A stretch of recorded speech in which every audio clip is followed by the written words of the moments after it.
2. Bismillahirrahmanirrahim. Assalamualaikum warahmatullahi wabarakatuh. Selamat malam waktu Indonesia Barat dan selamat sore waktu Riyadh Saudi Arabia.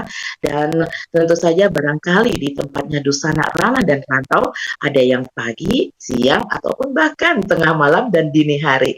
Ya, apa kabarnya? Mudah-mudahan pada sehat semua ya dan masih dalam suasana Syawal. Tidak ada salahnya Mela di pertemuan kali ini diawali dengan mengucapkan selamat Idul Fitri 1444 Hijriah.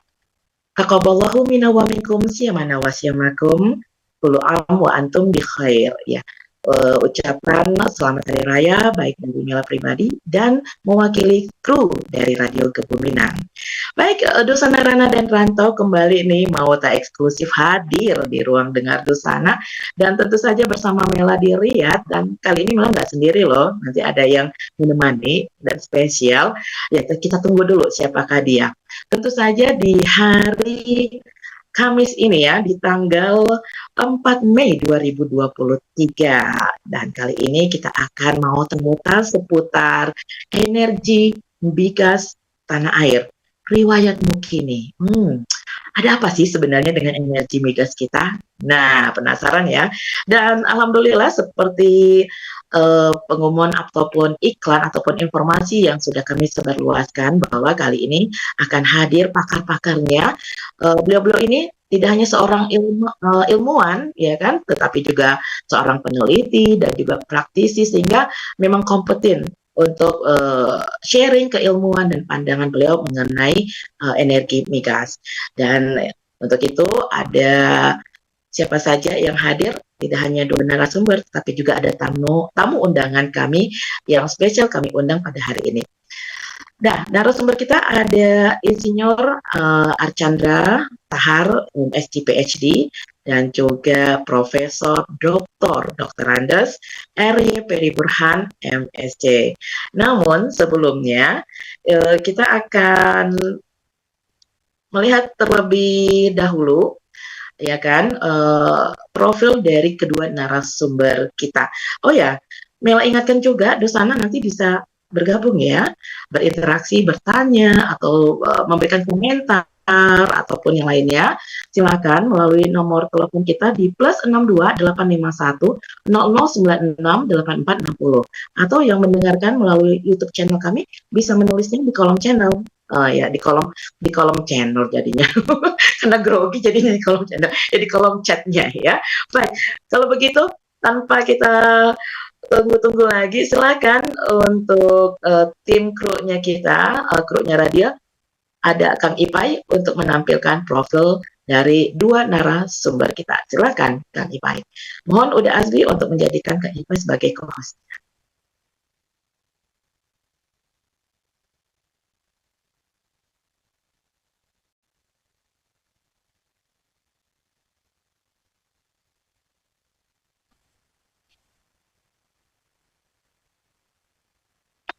Iya, mohon bersabar ya. Dan alhamdulillah ini siaran kita ini memang tidak hanya dalam skop nasional tetapi juga sudah mancanegara ya. Ada yang dari Amerika, Belanda, dan Swedia. Masya Allah, ahlan wa sahlan.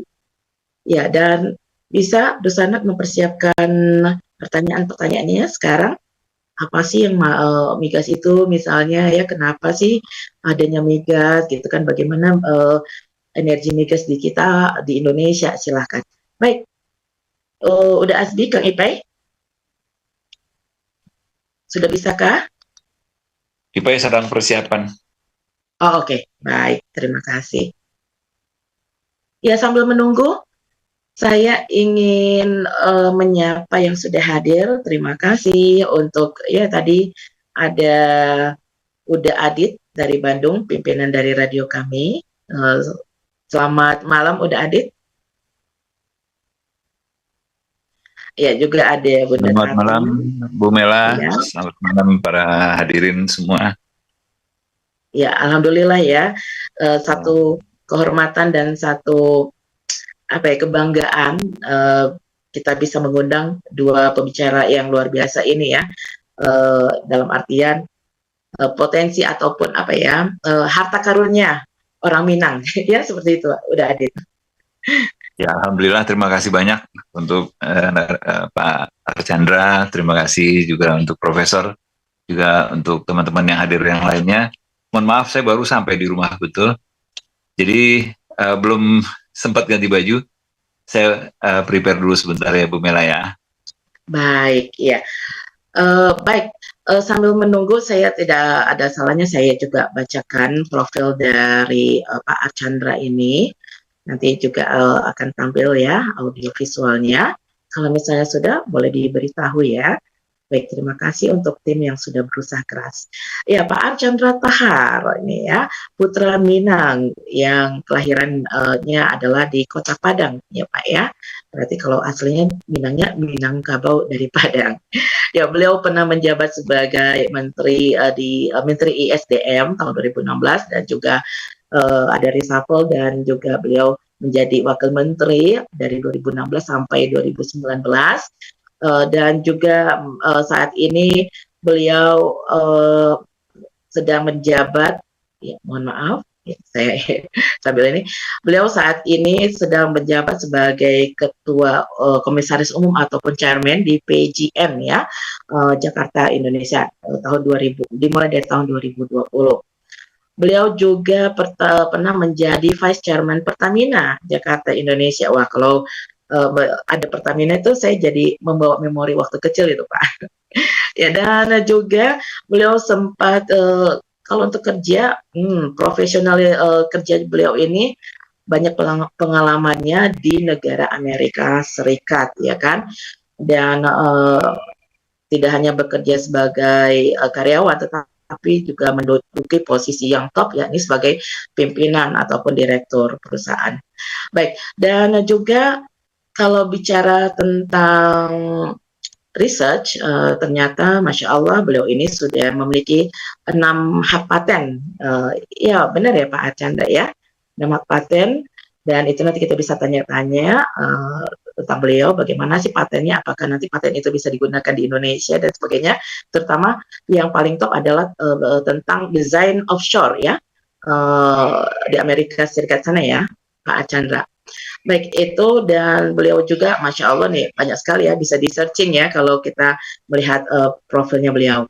Nah, lanjut berikutnya adalah Prof. Perry. Ya, Prof. Perry ini merupakan seorang ilmuwan dan orang pertama di Indonesia yang mendapat gelar guru besar di bidang geokimia organik. Wah, nanti ini saya jadi penasaran apa sih maksud dari geokimia organik ini, gitu kan ya. Dan juga beliau saat ini mengajar di Institut Teknologi 10 November ya, ITS di Surabaya. Dan beliau juga konsentrasinya juga pernah mengajar di STEM ya, Migas, seperti itu. Dan beliau ini gelarnya banyak sekali, ternyata tidak hanya mengecam pendidikan di Universitas Andalas, dan asli orang Payakumbuh ini ternyata merantau, sempat di ITB juga, bahkan di Perancis. Wah, kalau saya sebutkan universitasnya nggak sanggup nih ya, Dusun Darana dan Rantau, takut lidahnya nggak nyampe.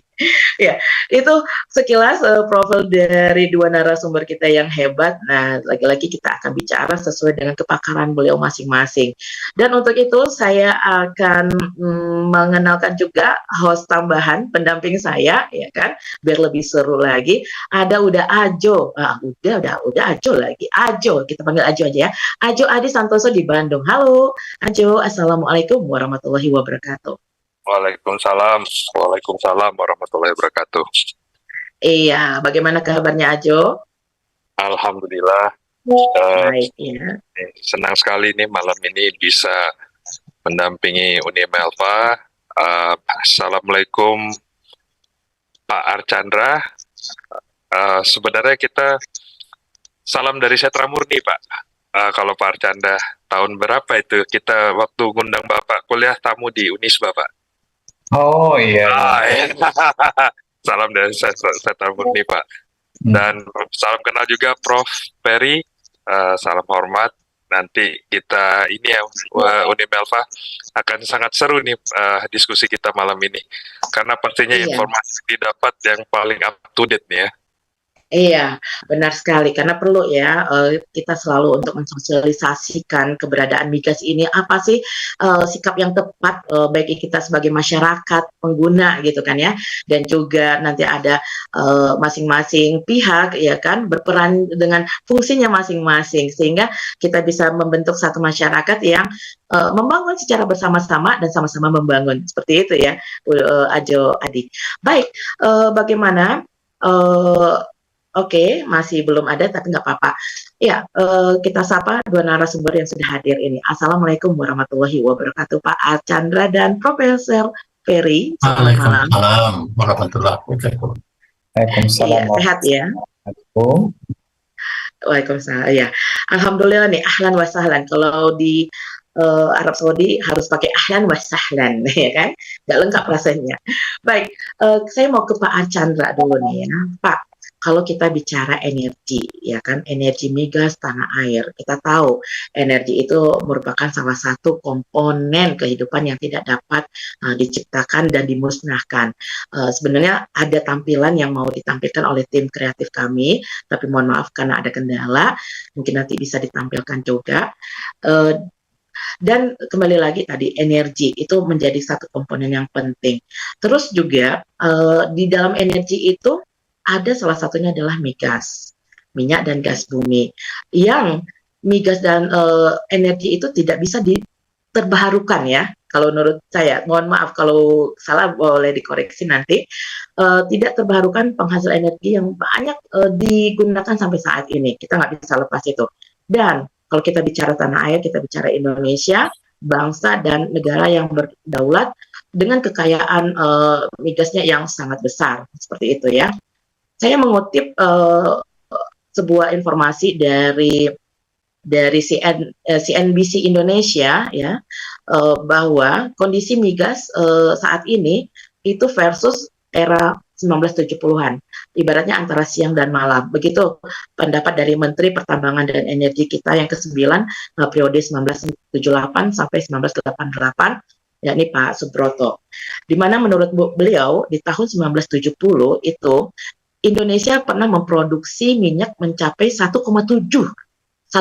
juta barrel per hari.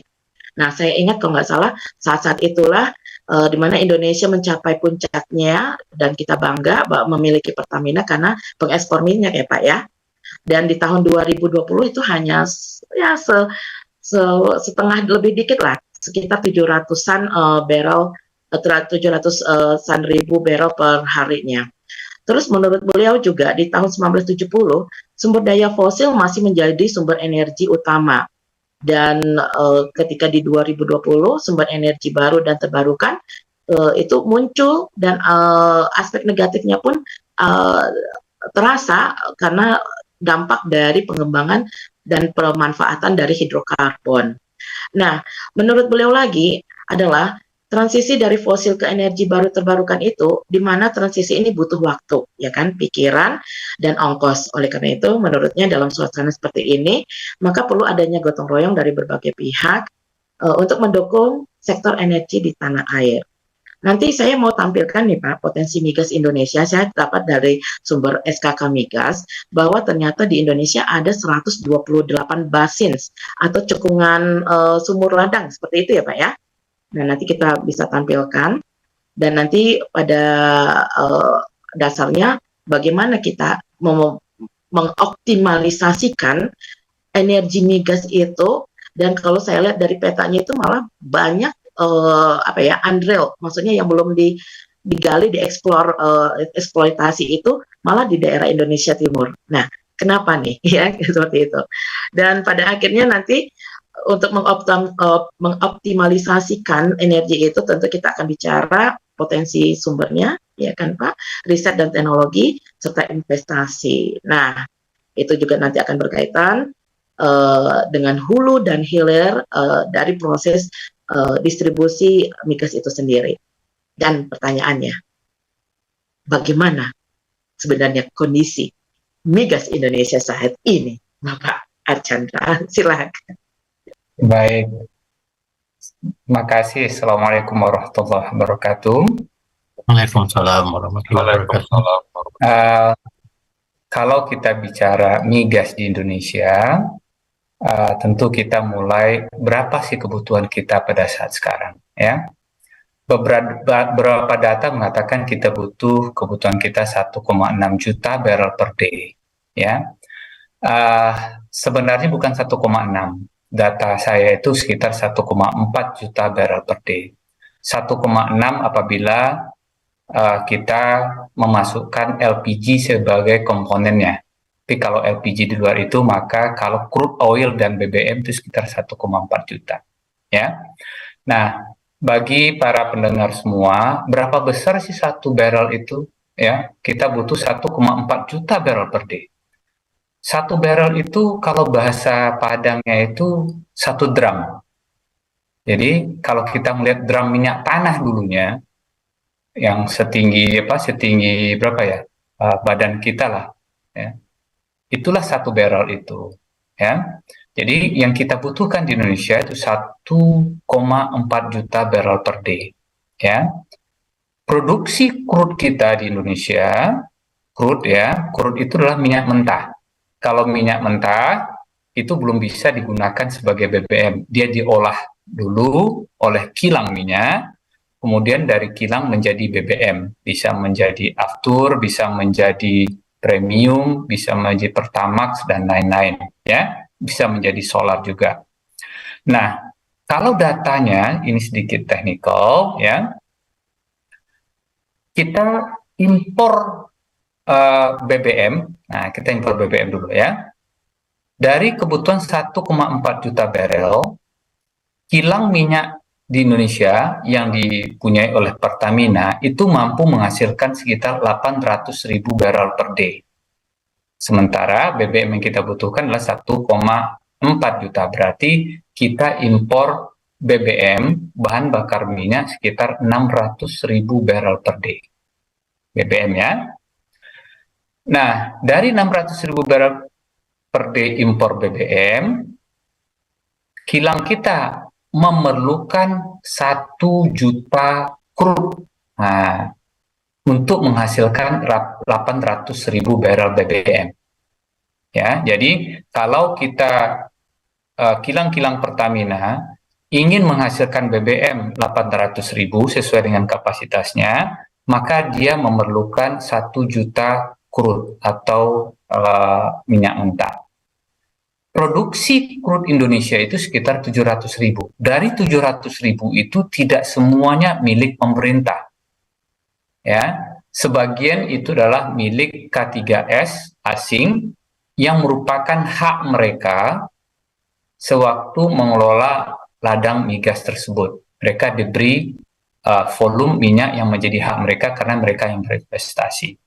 Kalaulah 700.000 barrel itu dijual semua ke Pertamina, maka 300.000 barrel impor crude. Jadi total impor kita sehari sekitar 600.000 barrel BBM plus 300.000 barrel crude atau minyak mentah. Secara keseluruhan impor BBM plus crude kita sekitar 900.000 barrel per day.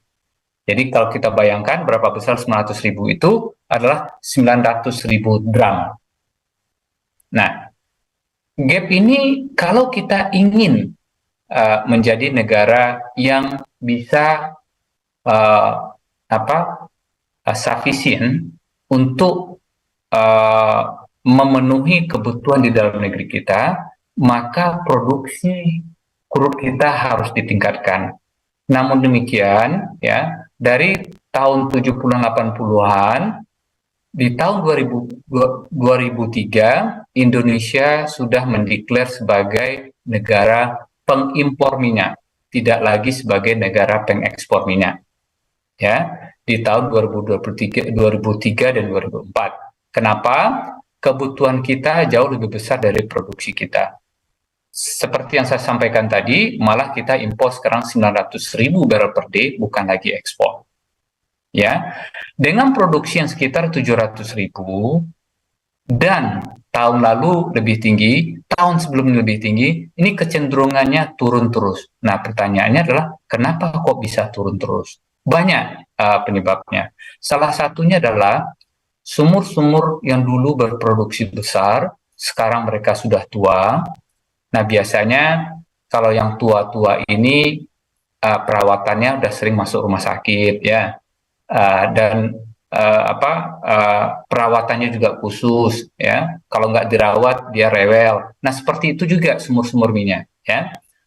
Dulu dia besar, berproduksi banyak, tapi dengan perjalanannya waktu sumur tersebut makin lama makin tidak lagi berproduksi sesuai dengan apa yang diharapkan. Nah, untuk itu apa yang kita perlukan? Yang kita perlukan adalah salah satunya adalah tetap menggiatkan eksplorasi untuk mencari sumur-sumur minyak yang baru. Ya, persoalannya kita ingin meningkatkan pencarian sumur-sumur minyak yang baru lewat eksplorasi. Masalahnya adalah tekanan pressure dari dunia internasional untuk mengurangi penggunaan fossil fuel dan digantikan oleh renewable energy. Ini sebuah tekanan yang besar sekali, sehingga akibatnya dunia itu terpecah strategi dari sisi bagaimana melihat fosil energi ini. Ya, nah, bagaimana terpecahnya dunia? Ada yang dinamakan blok Eropa dan ada yang dinamakan blok Amerika. Ya, blok Eropa itu cenderung untuk mengatakan perusahaan-perusahaan minyak Eropa itu apa aja? Shell, BP, Eni Italy, Repsol, Spain, apalagi Equinor di Norway, Shell Belanda, ya, itu cenderung untuk beralih bisnisnya dari fossil fuel ke renewable energy, beralih. Dia melakukan diversifikasi usaha dan mengurangi perlahan bisnis di oil and gas. Itu yang strategi yang dinamakan dengan strategi diversifikasi. Sebaliknya, kubu Amerika itu mengatakan bahwa kami mendeklar itu adalah ada Exxon di sana, Chevron, ConocoPhillips, dan perusahaan-perusahaan small independent di Amerika itu mengatakan bahwa strategi kami bukan beralih ke renewable energy, tapi kami tetap berbisnis di oil and gas, tetap melakukan eksplorasi, tetap mencari ladang-ladang minyak yang baru, dan tetap berproduksi. Namun demikian, kalau ada impact negatif terhadap lingkungan, kami akan menguranginya. Jadi, dua strategi yang berbeda, satu diversifikasi di Eropa, di Amerika itu dinamakan dengan dekarbonisasi. Ya, karbon-karbon ya yang berasal dari metan, gas metan atau CO2, gas karbon dioksida yang dihasilkan dari kegiatan oil and gas, dikurangin impact-nya ya dengan menggunakan teknologi yang sedang berkembang. Ya, jadi dua kutub yang berbeda. Kemudian bagaimana dengan negara kita? Kita memilih strategi apa? Memang benar bahwa negara akan menuju nanti ke renewable energy, tapi sebelum menuju ke renewable energy, maka fossil fuel masa transisi ini masih tetap diperlukan. Nah, mari kita lihat impact-nya sebagai pembuka. Tahun lalu, kalau kita lihat Eropa krisis energi dengan strategi yang mereka buat bahwa langsung beralih ke renewable energy, kita menjadi saksi dan diperparah oleh perang Ukraine sama Rusia bahwa Eropa mengalami krisis energi, harga energi meroket sangat mahal dan itu pun tidak mencukupi. Ya. Sebaliknya, Amerika produksi oil and gas-nya pernah dan sekarang 3 besar ya, mengalahkan Arab Saudi sebagai negara yang punya produksi terbesar. Berapa persen produksinya Amerika terhadap produksi internasional itu? Amerika itu sekitar 12-13% produksi internasional dunia itu berada di Amerika. Rusia itu sekitar 10%, 11%. kemudian Arab Saudi sekitar 11-12%. Jadi saling berimbang antara tiga negara, Rusia, Arab Saudi, dan Amerika Serikat. Padahal 10 tahun yang lalu, Amerika hanya memproduksi sekitar 7 juta barrel per day atau 7% dari kebutuhan dunia. Sekarang itu sudah di 13%. 13 itu equal dengan 13 juta barrel per day. Kebutuhan kita berapa? 1,4 juta. Jadi itu kira-kira bagaimana situasi migas di Indonesia dan kaitannya dengan strategi migas di dunia.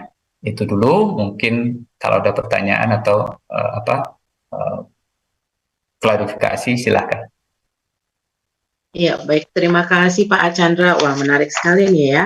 Saya itu jadi ngebayangin drum-drumnya itu sebanyak apa gitu kan ya. Dan kalau memang kita perhatikan kilang-kilang minyak di Indonesia di bawah itunya kelola Pertamina besar sekali ya Pak ya. Dan tadi nih ada pertanyaan saya nih kan ya. Kenapa akhirnya kita dulu ekspor menjadi impor, ya kan? Karena itu tadi untuk memenuhi kebutuhan dalam negeri. Nah pertanyaannya, kira-kira kebutuhan itu bisa nggak nanti dikurangin Pak? Tahan dulu ya Pak ya. Iya kan? Terus udah gitu, dan juga ada lagi tadi perawatan. Nah kecenderungan turun karena adanya sumur-sumur yang sudah lama gitu kan ya. Saya tadinya saya mengundang Pak Wali Kota Dumai untuk hadir, tetapi qadarullah beliau dalam perjalanan dari luar kota, sehingga kalau sempat beliau akan gabung, tapi kalau enggak ya titip salam katanya seperti itu. Dumai kita ketahui itu kan banyak ya Pak ya sumur-sumur kilangnya ya. Nah barangkali Kang Ipai boleh dibantu saya untuk menghadirkan slide yang ada potensi migas Indonesia. Karena itu tadi Pak, kalau misalnya tadi Bapak bilang cuman saat ini kita hanya sekitar 800.000 barrel per hari. Itu kan kalau dari data saya yang saya dapat itu producing basinnya atau yang di drill itu hanya baru 20 cekungan.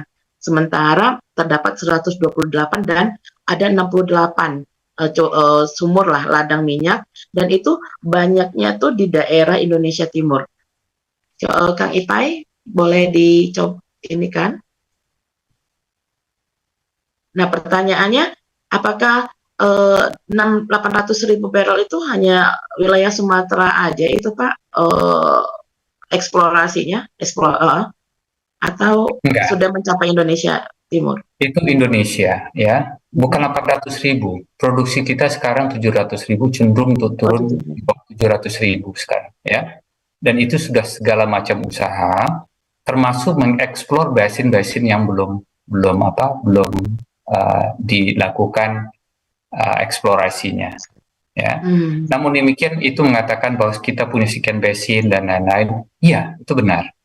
Tapikah basin itu punya migasnya? Ini menjadi pertanyaan besar ya. Dan untuk itu usaha-usaha untuk melakukan eksplorasi harus digiatkan.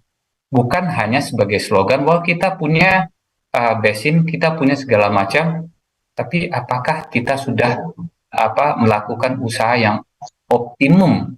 Ya, banyak hal yang harus dilakukan. Nanti kita bahas apa aja yang harus dilakukan.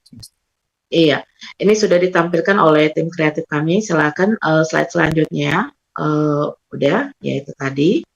Terus, ya biar ada gambaran untuk Dusun Rana dan Rantau, terutama yang hadir di Zoom kali ini.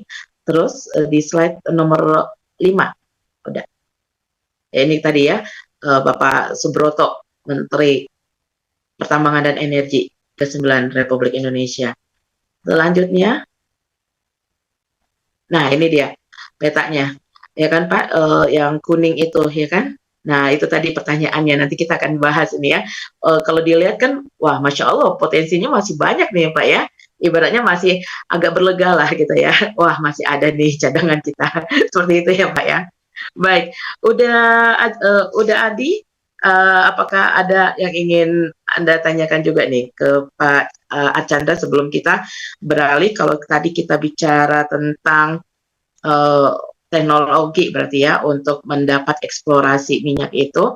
Nah, teknologi berarti tidak jauh tentang pengetahuan seperti itu ya, pengembangan riset dan segala macamnya. Dengan kata lain adalah pendidikan berkaitan dengan migas. Nah, nanti kita akan kaji bersama Profesor Peri. Silakan sebelumnya, udah Adi. Ya, terima kasih. Oh, sorry. Kedengeran ya, Uni Melpa? Oke. Ya, terima kasih Pak Archandra. Saya ada satu pertanyaan, Pak, dan mohon dikoreksi jika pertanyaan ini mungkin dari sisi keilmuan Bapak dianggap salah, karena background saya sebenarnya di IT, Pak. Walaupun kita sama-sama di Texas dulu, Pak. Jadi satu pertanyaan, Pak, yang kami pelajari waktu itu, jika sumur minyak itu tadi seperti Bapak bilang sudah berproduksi, itu sebenarnya bukan ketika dia stop produksi, sebenarnya bukan sumurnya itu yang dianggap mati ya Pak, tapi sebenarnya karena mungkin peralatan dan teknologi kita itu belum ada yang lebih baru. Jadi yang kami tahu ketika sumur itu sudah dibuka, itu sebenarnya ada terus minyaknya, akan tetapi mungkin teknologi untuk bisa mendapatkan minyak lebih banyak itu mungkin teknologinya belum sampai ke sana, Pak. Nah, apakah ini benar atau bagaimana, Pak? Kira-kira begitu, Pak Archandra. Silakan. Baik ya. Secara umum pernyataan atau yang tadi itu benar ya. Kalau kita sangkut pautkan dengan agama, dan ini selalu saya sampaikan dan saya sangat percaya di dalam Al-Quran itu Allah mengabadikan ya dialog antara malaikat dengan Allah di surat Al-Baqarah itu. A'udzubillahi minasyaitonirrajim. Di situ malaikat mengatakan subhanaka, maha suci engkau ya Allah, la ilma lana, tidak ada ilmu bagiku, illa ma'alamtana, kecuali apa yang telah engkau ajarkan. Ya. Nah, di oil and gas saya sangat meyakini ayat ini. Kenapa? Apakah oil and gas, kalau ada sumur yang sudah berproduksi dan tiba-tiba secara umum setelah 10 tahun, 20 tahun, 30 tahun, sumur itu dikatakan habis. Ya kan? Nah, yang benar itu bukan habis. Yang benar itu, misalnya untuk oil, kalau dikatakan habis sebenarnya kemampuan manusia untuk mengambilnya sampai saat sekarang mungkin 30-40%. 60% lagi masih di bawah sana. Gas juga seperti itu. Kemampuan manusia untuk ambil mungkin 50-60%. 40% lagi masih di bawah sana. Nah, kalau begitu, apakah fossil fuel atau gas itu akan habis? Selama Allah belum menurunkan ilmunya, ya, mengajarkan ilmunya kepada manusia, agar manusia bisa mengambil 100%, maka kita menganggap secara teori bahwa sumur itu sudah sudah mati. Padahal terminologi yang benar adalah manusia sudah tidak mampu untuk memproduksikannya karena ilmunya belum sampai. Ya. Nah, ini mungkin sedikit harus memahami bahwa kuasa Tuhan itu ada di situ. Mungkin suatu saat nanti anak cucu kita ya bisa mengambil bisa 100%. Buktinya apa? Misalnya ya, yang dinamakan shale oil atau shale gas. Ya, Amerika jadi pionir dalam teknologi itu. Dulu produksi Amerika 7 juta barrel per day. Sekarang 13 juta. 6 juta barrel itu boleh dikatakan itu berasal dari teknologi baru yang mampu mengambil minyak bukan lagi di reservoir, tapi sudah di sumbernya, namanya source rock. Jadi semua hampir di seluruh dunia ini oil itu berada di reservoir, di sumur dinamakan.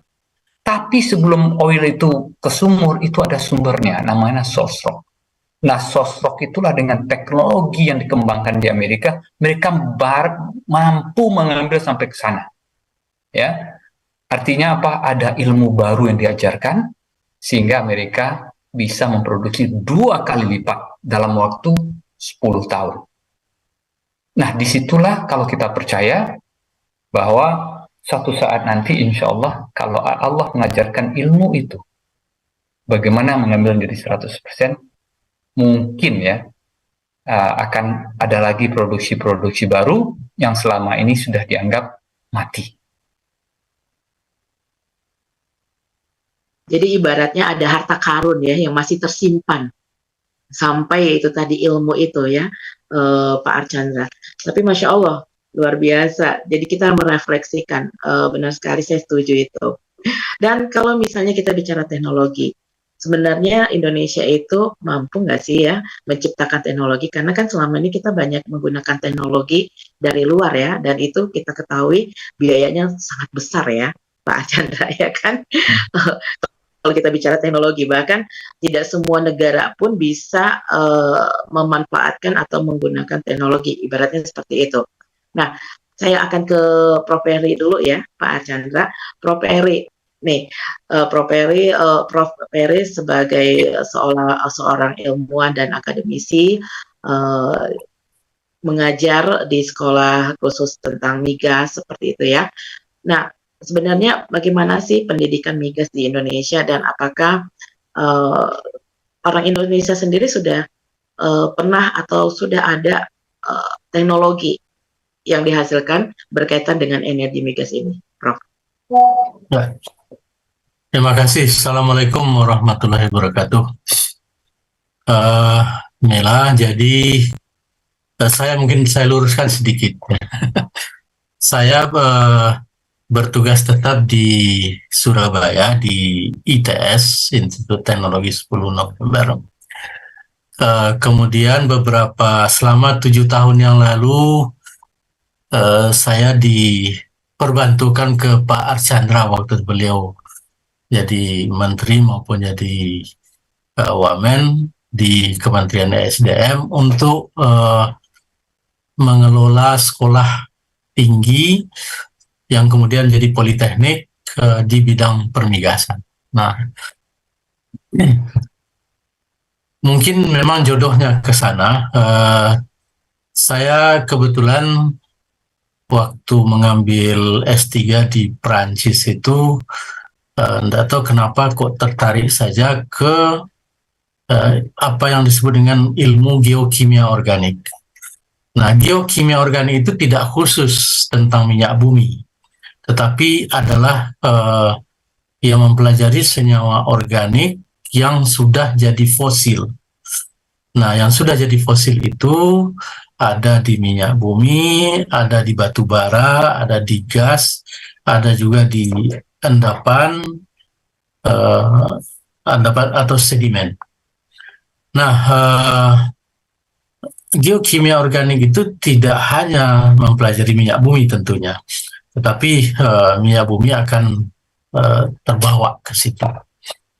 Nah, pendidikan ini saya akan khusus coba mungkin ke migas, yang terkait dengan migas.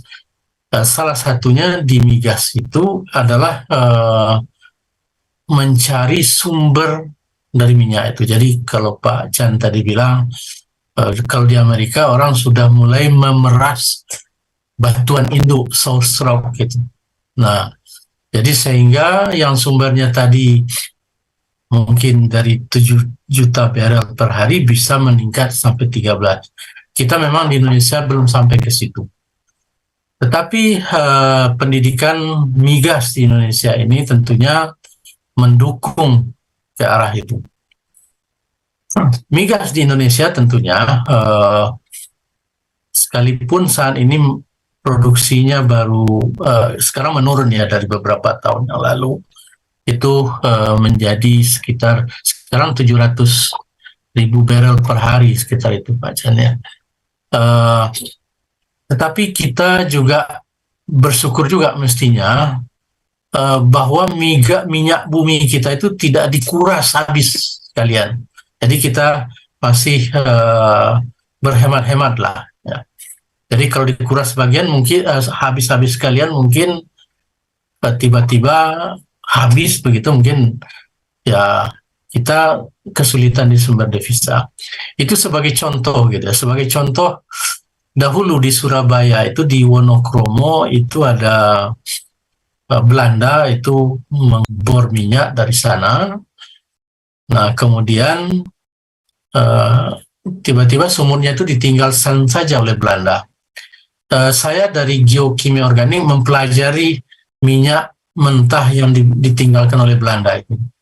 Ternyata minyak mentah itu cadangannya masih banyak dan bahkan secara alami itu keluar saja sendiri di sekitar Wonokromo Surabaya itu.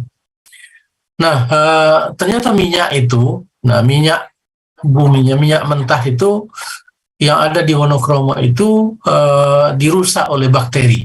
Ada bakteri yang khusus hidup di situ, dirusak sehingga kalau akan diproses menjadi bahan bakar dan lain-lain itu butuh proses yang sedikit agak lebih panjang. Tentunya itu membutuhkan anggaran yang lebih besar untuk menghasilkan minyak. Nah, tentunya Belanda ini tidak mau dengan biaya yang besar. Lebih baik cari sumur lain, sedot saja, itu lebih mudah. Nah, tapi bagi kita sebenarnya itu ada keuntungan. Suatu saat di tempat lain habis minyaknya, itu kita masih punya cadangan. Nah, itu gimana kita mengetahui itu adalah dengan ilmu geokimia organik tadi. Nah, itu latar belakang yang saya ajarkan ke tentunya ke mahasiswa. Nah, khusus di bawah Kementerian ESDM kita punya 2 politeknik sebenarnya, satu di Bandung, satu di Cepu. Saya mengelola yang di Cepu, tentunya hasil binaan dari Pak Chan juga dulunya. Beliau sempat melihat ke Cepu bagaimana anak-anak kita dididik. Jadi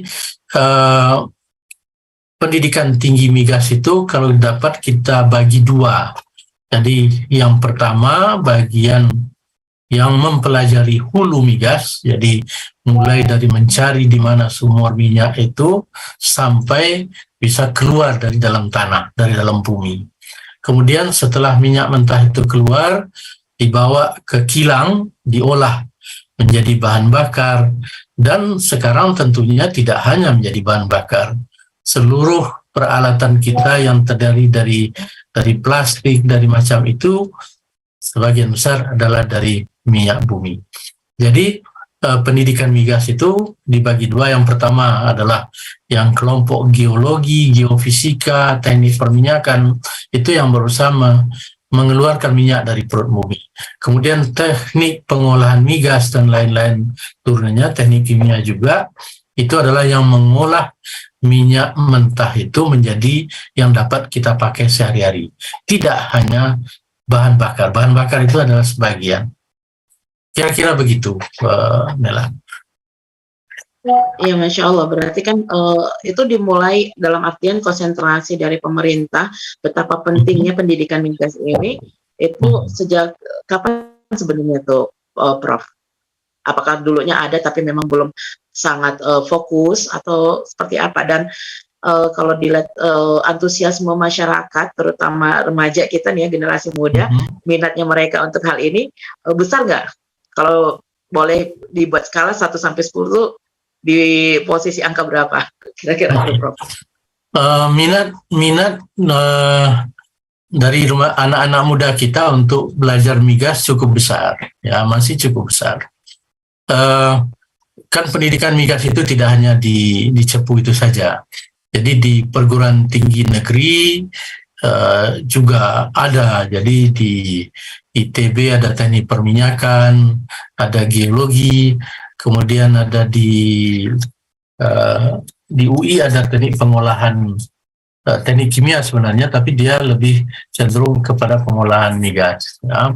Kemudian ada juga beberapa perguruan tinggi lain seperti UPN Veteran, Trisakti, kemudian di di Riau, ada di Universitas Islam Riau, ya, kemudian di Universitas Bayangkara. Nah, semuanya itu kalau di universitas lebih kepada akademisnya. Jadi karena pendidikan akademik, jadi lebih banyak kepada penghasil kira-kira peneliti atau pengembang dari migas itu sendiri. Sedangkan di Politeknik, ya di Politeknik itu sebenarnya juga tidak hanya di Cepu. Yang Cepu itu yang punya Kementerian SDM. Tapi ada yang punya swasta yang didirikan oleh lulusan Cepu. Nah, ada di Palembang, ada di Cirebon, ada di Cilacap. Nah, itu lebih ke vokasi. Jadi betul-betul mendidik bagi tenaga-tenaga ahli yang akan bekerja di bidang migas. Nah, produk lulusan Cepu ini sendiri dulunya di Timur Tengah ada satu angkatan yang betul-betul dibawa ke Timur Tengah dulu untuk bekerja di perusahaan migas, industri migas di Timur Tengah. Jadi ini sudah cukup lama. Cepu itu sendiri berdiri di tahun 1967. Jadi sudah lebih 50 tahun sampai sekarang. Dan minat cukup besar. Saya sudah meninggalkan Cepu tahun lalu, Pak Chan, kembali ke ITS, tapi saya masih tetap kontak dengan teman-teman di sana. Tahun terakhir kemarin peminat untuk masuk kuliah di Cepu itu sekitar 1.700 untuk 300 orang yang akan diterima. Jadi memang agak menurun sedikit ya dari beberapa tahun yang lalu. Beberapa tahun yang lalu itu sempat peminatnya itu sampai 5.000-an. Untuk kita terima sekitar 300-400. Begitu. Insya Allah. Luar biasa ya, ternyata sudah selama sekali ya, tetapi itu tadi apakah kurangnya informasi yang tersebar seperti itu ya Prof ya di masyarakat sehingga menjadi satu bidang yang eksklusif, boleh dikatakan seperti itu ya. Baik, adakah hasil karya dari anak bangsa ini lulusan para sarjana yang konsentrasi di dalam migas ini, pendidikan migas ini, yang sudah dimanfaatkan teknologinya untuk keperluan eksplorasi ataupun yang lainnya di Nusantara kita, di Indonesia, skala nasional? Apakah sudah ada, Prof? Sudah. Sudah ada banyak ya? Ya, sudah banyak. Jadi, misalnya kalau yang di ITB itu ada katalis merah putih ya untuk mengolah migas gitu. Kelompok teman-teman di ITB itu sudah cukup aktif gitu ya. Di UGM di geologi ya yang memang mungkin tidak monumental gitu ya, tidak kelihatan secara monumental karena industri migas itu dia sesuatu yang agak besar lingkupnya. Nah, kita ada di bagian-bagian tertentu gitu. Seperti Pak Chan juga dari mesin beliau, tapi mungkin khusus di bagian bagaimana orang untuk melakukan eksploitasi minyak bumi kan seperti itu. Jadi mungkin tidak kelihatan secara tersendiri. Gitu. Begitu. Iya, tidak kelihatan tapi punya peranan yang sangat luar biasa, ya Prof ya. Baik, terima kasih Prof. Dan mudah-mudahan nanti ke depannya makin banyak lagi teknologi-teknologi yang dihasilkan. Tetapi kita memang menarik kalau bicara tadi itu, ya ibaratnya ada semacam piramida lah ya, di mana kita punya source, ya kan. Kalau kita bicara energi gitu kan ya, salah satunya migas. Terus tadi ada mungkin investor seperti itu ya, SDM seperti itu, dan nanti akhirnya payungnya adalah regulasi. Baik, Dusana, Rana, dan Rantau, semakin menarik ini. Saya jadi banyak sekali pertanyaan-pertanyaan saya nih. Udah Adi, apakah sama dengan saya? Di kepala saya ini sudah banyak tanda tanya ya kan ya. Dan kami tunggu pertanyaan dari Dusana yang ingin bergabung bersama kami boleh nanti menelpon, tentu saja dapat menelpon melalui WA, WhatsApp call kami di nomor 0 +62 851 0096 8460 atau di kolom chat di YouTube channelnya kami. Dan juga silakan yang berada di Zoom boleh raise hand ya untuk menanyakan pertanyaan ataupun memberikan komentar dari perbincangan kita pada malam hari ini. Ya, udah Adi, bagaimana nih? Apa yang udah rasakan dan lihat nih sebagai seorang sarjana IT ya? Kalau nggak salah IT ya, udah. Ya, betul. Backgroundnya Iya. IT. Kalau kita bicara teknologi, menurut Uda sendiri nih, sebelum kita lempar kepada para pakarnya nih, kira-kira bangsa Indonesia ini mampu nggak generasi mudanya nih untuk bersaing dengan teknologi-teknologi yang ada dari luar itu? Terutama kalau kita bicara tentang migas ya, apakah itu bagian eksplorasi ataupun nanti pengolahan dan segala macam. Ya. Kalau bersaing, saya yakin bisa. Jadi, tapi yang selalu jadi challenge, apakah kita tuh konsisten dan persisten gitu. Yang ini yang selalu jadi challenge. Kalau bersaing saya yakin bisa. Tapi saya pernah sekali ngikutin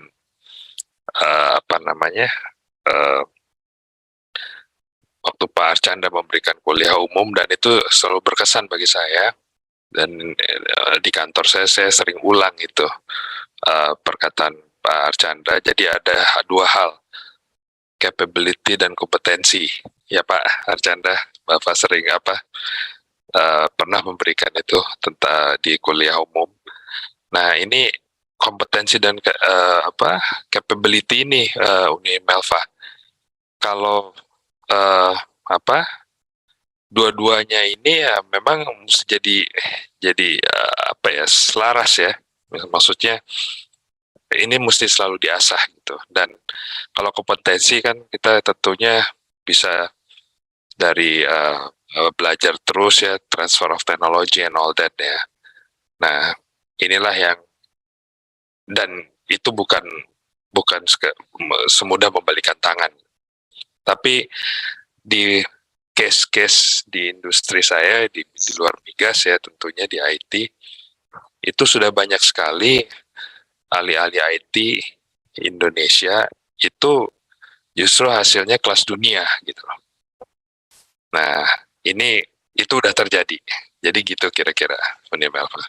Iya, dan berkaitan dengan itu Pak Archandra, kita teknologi, tadi ada pertanyaan saya tentang kebutuhan juga, akhirnya kita cost-nya negara kita besar ya kan ya, teknologi juga bicara dengan cost, terus harga, belum lagi nanti harga minyak gitu ya, migas internasional turun naik gitu kan, pengaruh juga lagi terhadap Indonesianya. Boleh nanti sekalian di mix ya Pak Archandra, sebenarnya bagaimana sih pembentukan harga migas itu? Apakah memang ditentukan oleh pressure internasional juga atau seperti apa? Dan pasti cost lagi, dan kita bicara teknologi ada cost juga. Bagaimana tuh Pak Archandra? Mohon maaf Pak, mic-nya belum di. Oke. Baik. Ini banyak pendapat di sosial media, ada yang mengatakan begini, ya. Kalau kita punya minyak, kemudian ongkos produksinya 20 barrel, maka harga per liter itu harusnya $20 per barrel ya, dijadikan per liter itu dibagi 159, jadi 1 barrel itu adalah 159 liter. Jadi kalau kita gunakan matematika, $20 dikalikan berapa? 15.000 ya. Kemudian dibagi dengan 159, itulah per liter. Ya. Nah, kalau saya gunakan kalkulator untuk menghitungnya, ya, kalau misalnya seperti itu, kemana ya? Coba silakan kalau yang punya kalkulator ya. Kok nggak bisa ini? Sebentar. Kalkulatornya nggak jalan lagi. Tunggu sebentar, ada apa ini?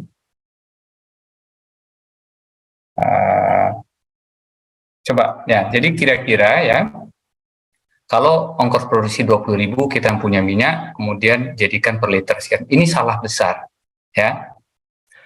Kesalahan yang kedua adalah orang mengatakan kalau harga minyak dunia itu sekarang Brent misalnya $70 per barrel, maka $70 dikalikan 15.000 dibagi 159. Itulah harga harga BBM yang harus kita bayar di mana, di pom bensin. Itu juga salah, ya. Yang benar adalah, kalau kita punya crude, harga crude bisa dicek di mana, di Google. Brent sekarang mungkin sekitar $70 atau $75 per barrel. Nah, crude ini belum bisa kita gunakan di kendaraan kita. Dia diubah dulu jadi BBM, dijadikan Pertamax, Pertalite, solar, dan lain-lain. Ongkos untuk mengubahnya sekitar 10% lah dari harga crude. Jadi kalau harga crude $75 atau $80, maka ongkos pengolahannya mungkin sekitar $8. Nah, sekarang menjadi $80 tambah 8 jadi $88. Nah, itu harga BBM di kilang pengolahannya. Dari kilang, kita masih memerlukan mentransfer dia kemana? Ke tangki-tangki penyimpanan. Ya, dari sana kita dari misalnya di Indonesia kita punya kilang di Balongan, kita punya kilang di Dumai, di mana lagi, di kilang Balikpapan, Indramayu, ya Balongan ya, di Palembang juga, di Pelaju. Nah, itu baru harga di kilang. Harus ditambahkan ongkos pengangkutan, ongkos penyimpanan, dan ongkos berapa di SPBU. SPBU orang invest di sana, dia juga harus mendapatkan margin yang cukup. Ya. Nah, jadi harga pembentukan itu sebenarnya kita bisa ngitung sendiri. Berapa sih harga perolehan atau harga BBM yang wajar di SPBU tersebut. Harga crude tambah 10% harga pengolahan ditambah plus-plusnya plus pajak. Nah, pajaknya yang cukup besar. Ya, pajak ini yang komponennya juga bisa dilihat dan formulanya itu dikeluarkan oleh Kementerian SDM. Ini loh harga BBM setiap berapa 3 bulan sekali. Ini harga yang harus diikutin. Ya, jadi selama ini pembentukan harga orang bilang kalau kita punya minyak kita produksi sendiri, berapa ongkos produksi itu harga BBM-nya. Enggak seperti itu. Ya, kalau gitu nggak ada orang yang akan melakukan eksplorasi, invest, ya, untuk investasi butuhkan dana besar dan resiko yang besar. Nah, kalau kita bicara bagaimana sih resiko untuk melakukan eksplorasi oil and gas, success rate-nya, makanya orang selalu bilang, bisnis oil and gas itu berapa sih success rate-nya? Kemungkinan berhasilnya. Dari 10 kali kita melakukan eksplorasi, kemungkinan besar berhasil itu cuma 2 kali, jadi 20%. Ya, coba bayangkan, Bapak Ibu ingin melakukan sebuah usaha, terus disebutkan kegagalan, kemungkinan gagal adalah 80%. Mau nggak? Nggak mau. Padahal di oil and gas itu kemungkinan gagalnya 80%. Kemungkinan berhasil cuma 20%. Tapi makanya selalu dikatakan bahasanya itu adalah kemungkinan berhasilnya 20%. Tapi kalau dibalik kemungkinan gagalnya 80%. Nah, ibu-ibu yang mungkin di startup company, terus kita mengatakan, oke, mari kita bikin usaha, tapi kemungkinan gagalnya 80%. Mau nggak? Mikir-mikir pasti. Ya, dan itulah bisnis oil and gas. Nah, tetapi dari 2 yang dapat, kita melakukan 10 kali eksplorasi, 2 yang dapat, biasanya 2 ini mengcover ya 8 yang gagal tadi. Nah, untuk itu kalau gagal sekali, gagal 2 kali, gagal 3 kali, ya ada kemungkinan yang ke-9 berhasil dan ke-10 berhasil. Ada kemungkinan di situ. Dan untuk itu, makanya di dalam eksplorasi oil and gas dibutuhkan bukan usaha yang UMKM. Kenapa? Kalau UMKM sekali gagal, 2 kali gagal, udah nyerah.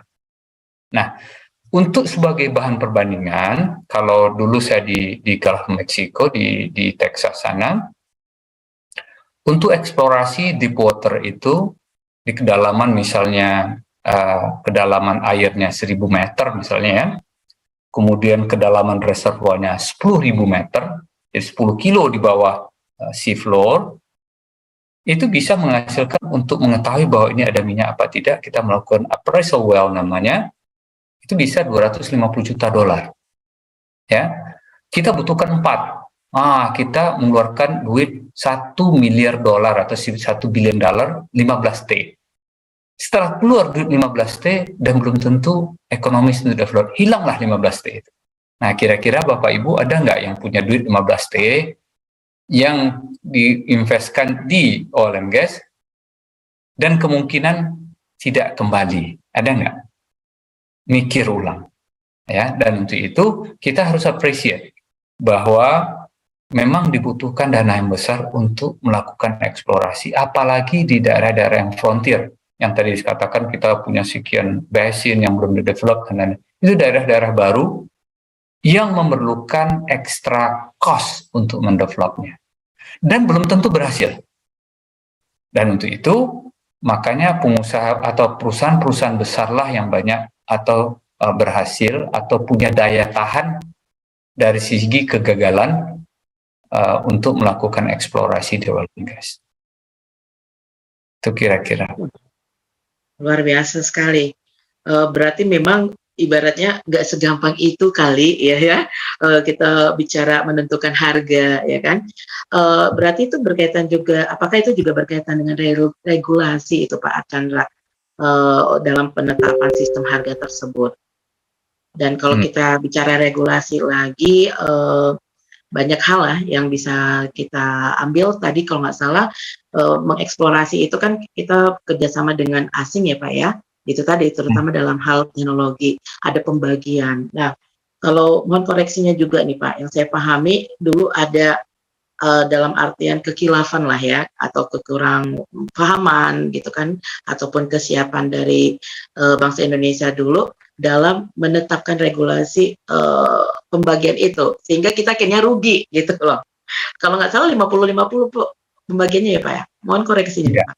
Dan nah, bagaimana sebetulnya regulasi di kita itu mengatur itu? Apakah cukup cukup menguntungkan bagi Indonesia gitu kan ya, atau ya ibaratnya mau apalagi kita memang kalah dalam teknologi nih, mau nggak mau ya mereka teknologi cost-nya besar tadi itu kan ya, jadi ya mereka dengan asas profesionalisme mereka tentu lebih dari kita. Bagaimana tuh Pak Archan? Kalau kita melihat sebuah investasi, ya itu nggak teknologi aja, ada 3 ya, people, technology, finance. Ya, jadi apa yang kita butuhkan dalam oil and gas? Apakah kalau kita punya teknologi terus kita mampu? Enggak. Ini baru satu komponen. Apakah kita punya orang-orang yang mumpuni, ya, yang punya kompeten, yang tadi ya capability dan kompetensi, itu bisa menjadikan kita memproduksikan oil dan mencari minyak secara lebih baik? Belum tentu. Ini hanya sepertiga komponen. Kita punya teknologi, kita punya people, terus kita bisa melakukan belum tentu.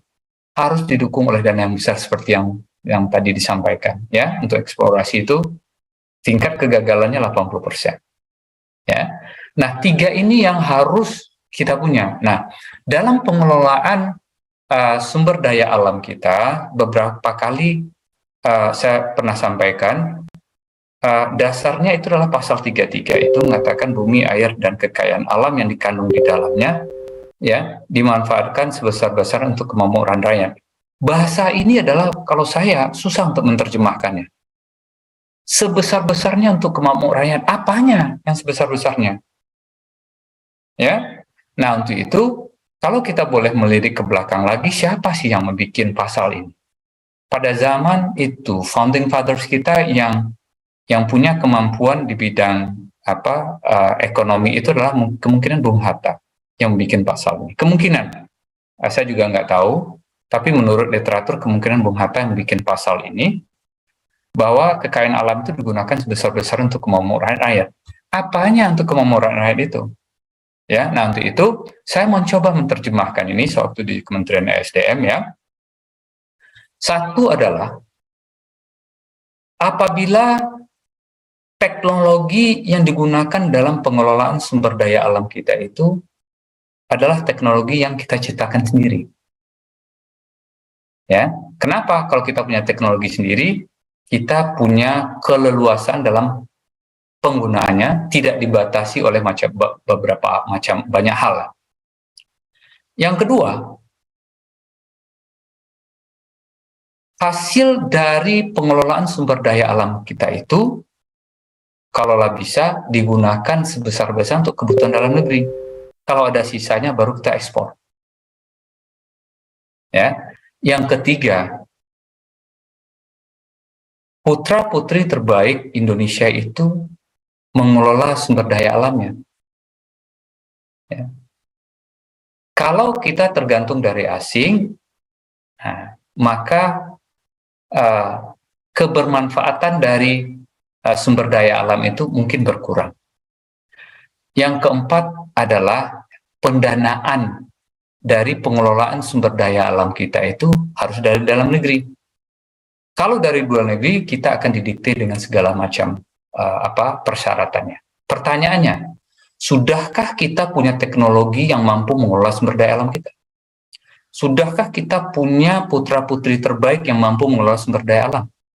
Sudahkah kita punya pendanaan dalam negeri yang seperti tadi tingkat kegagalannya 80%? Mampu nggak bank-bank nasional memberikan pinjaman dengan ada resiko duit itu hilang, $1 billion, $400 juta atau berapa?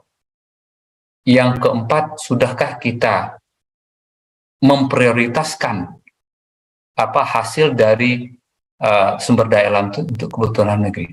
Pertanyaannya, kalau kita mau jujur, ini cita-cita ideal sekali dari founding fathers kita, bahwa 4 hal ini kalau bisa terwujud sehingga kebermanfaatannya benar-benar dirasakan oleh Indonesia. Kenyataannya kalau kita mau jujur, ya, gap-nya besar sekali. Ya. Gap dari sisi teknologi, dari sisi people, dari sisi pendanaan, itu gap-nya besar sekali. Nah, untuk itu, kalau kita mau ke depannya bagaimana kita mengelola sumber daya alam itu, gap ini harus ditutup. Dengan cara apa? Yang punya teknologi siapa? Undang. Kita membutuhkan mereka. Yang punya dana, undang. Kita membutuhkan itu. Ya, yang punya expertise, ya, agar putra-putri terbaik bangsa ini bisa belajar, undang gitu. Dan siapa yang punya? Kalau saat sekarang masih asing yang punya. Jadi jangan sampai kita menganggap bahwa kita yang paling hebat. Enggak. Kalau pasal 33 itu benar-benar kita melihat secara lebih detail lagi, mungkin ini 4 komponennya yang harus kita perkecil gap-nya agar kebermanfaat itu bisa sebesar-besarnya untuk kemakmuran rakyat. Kira-kira itu penjelasannya. Iya, karena memang ketika ada gap itu jadi ibaratnya jalan jadi pincang ya, Pak Chandra ya. Jadi tidak bisa seiring sejalan dan tidak maksimal juga. Nah, itu dia Dusana Rana dan Rantau. Ternyata, wah, kalau kita bicara migas nih ya, kenapa sih banyak langka nih BBM naik, kenapa begini?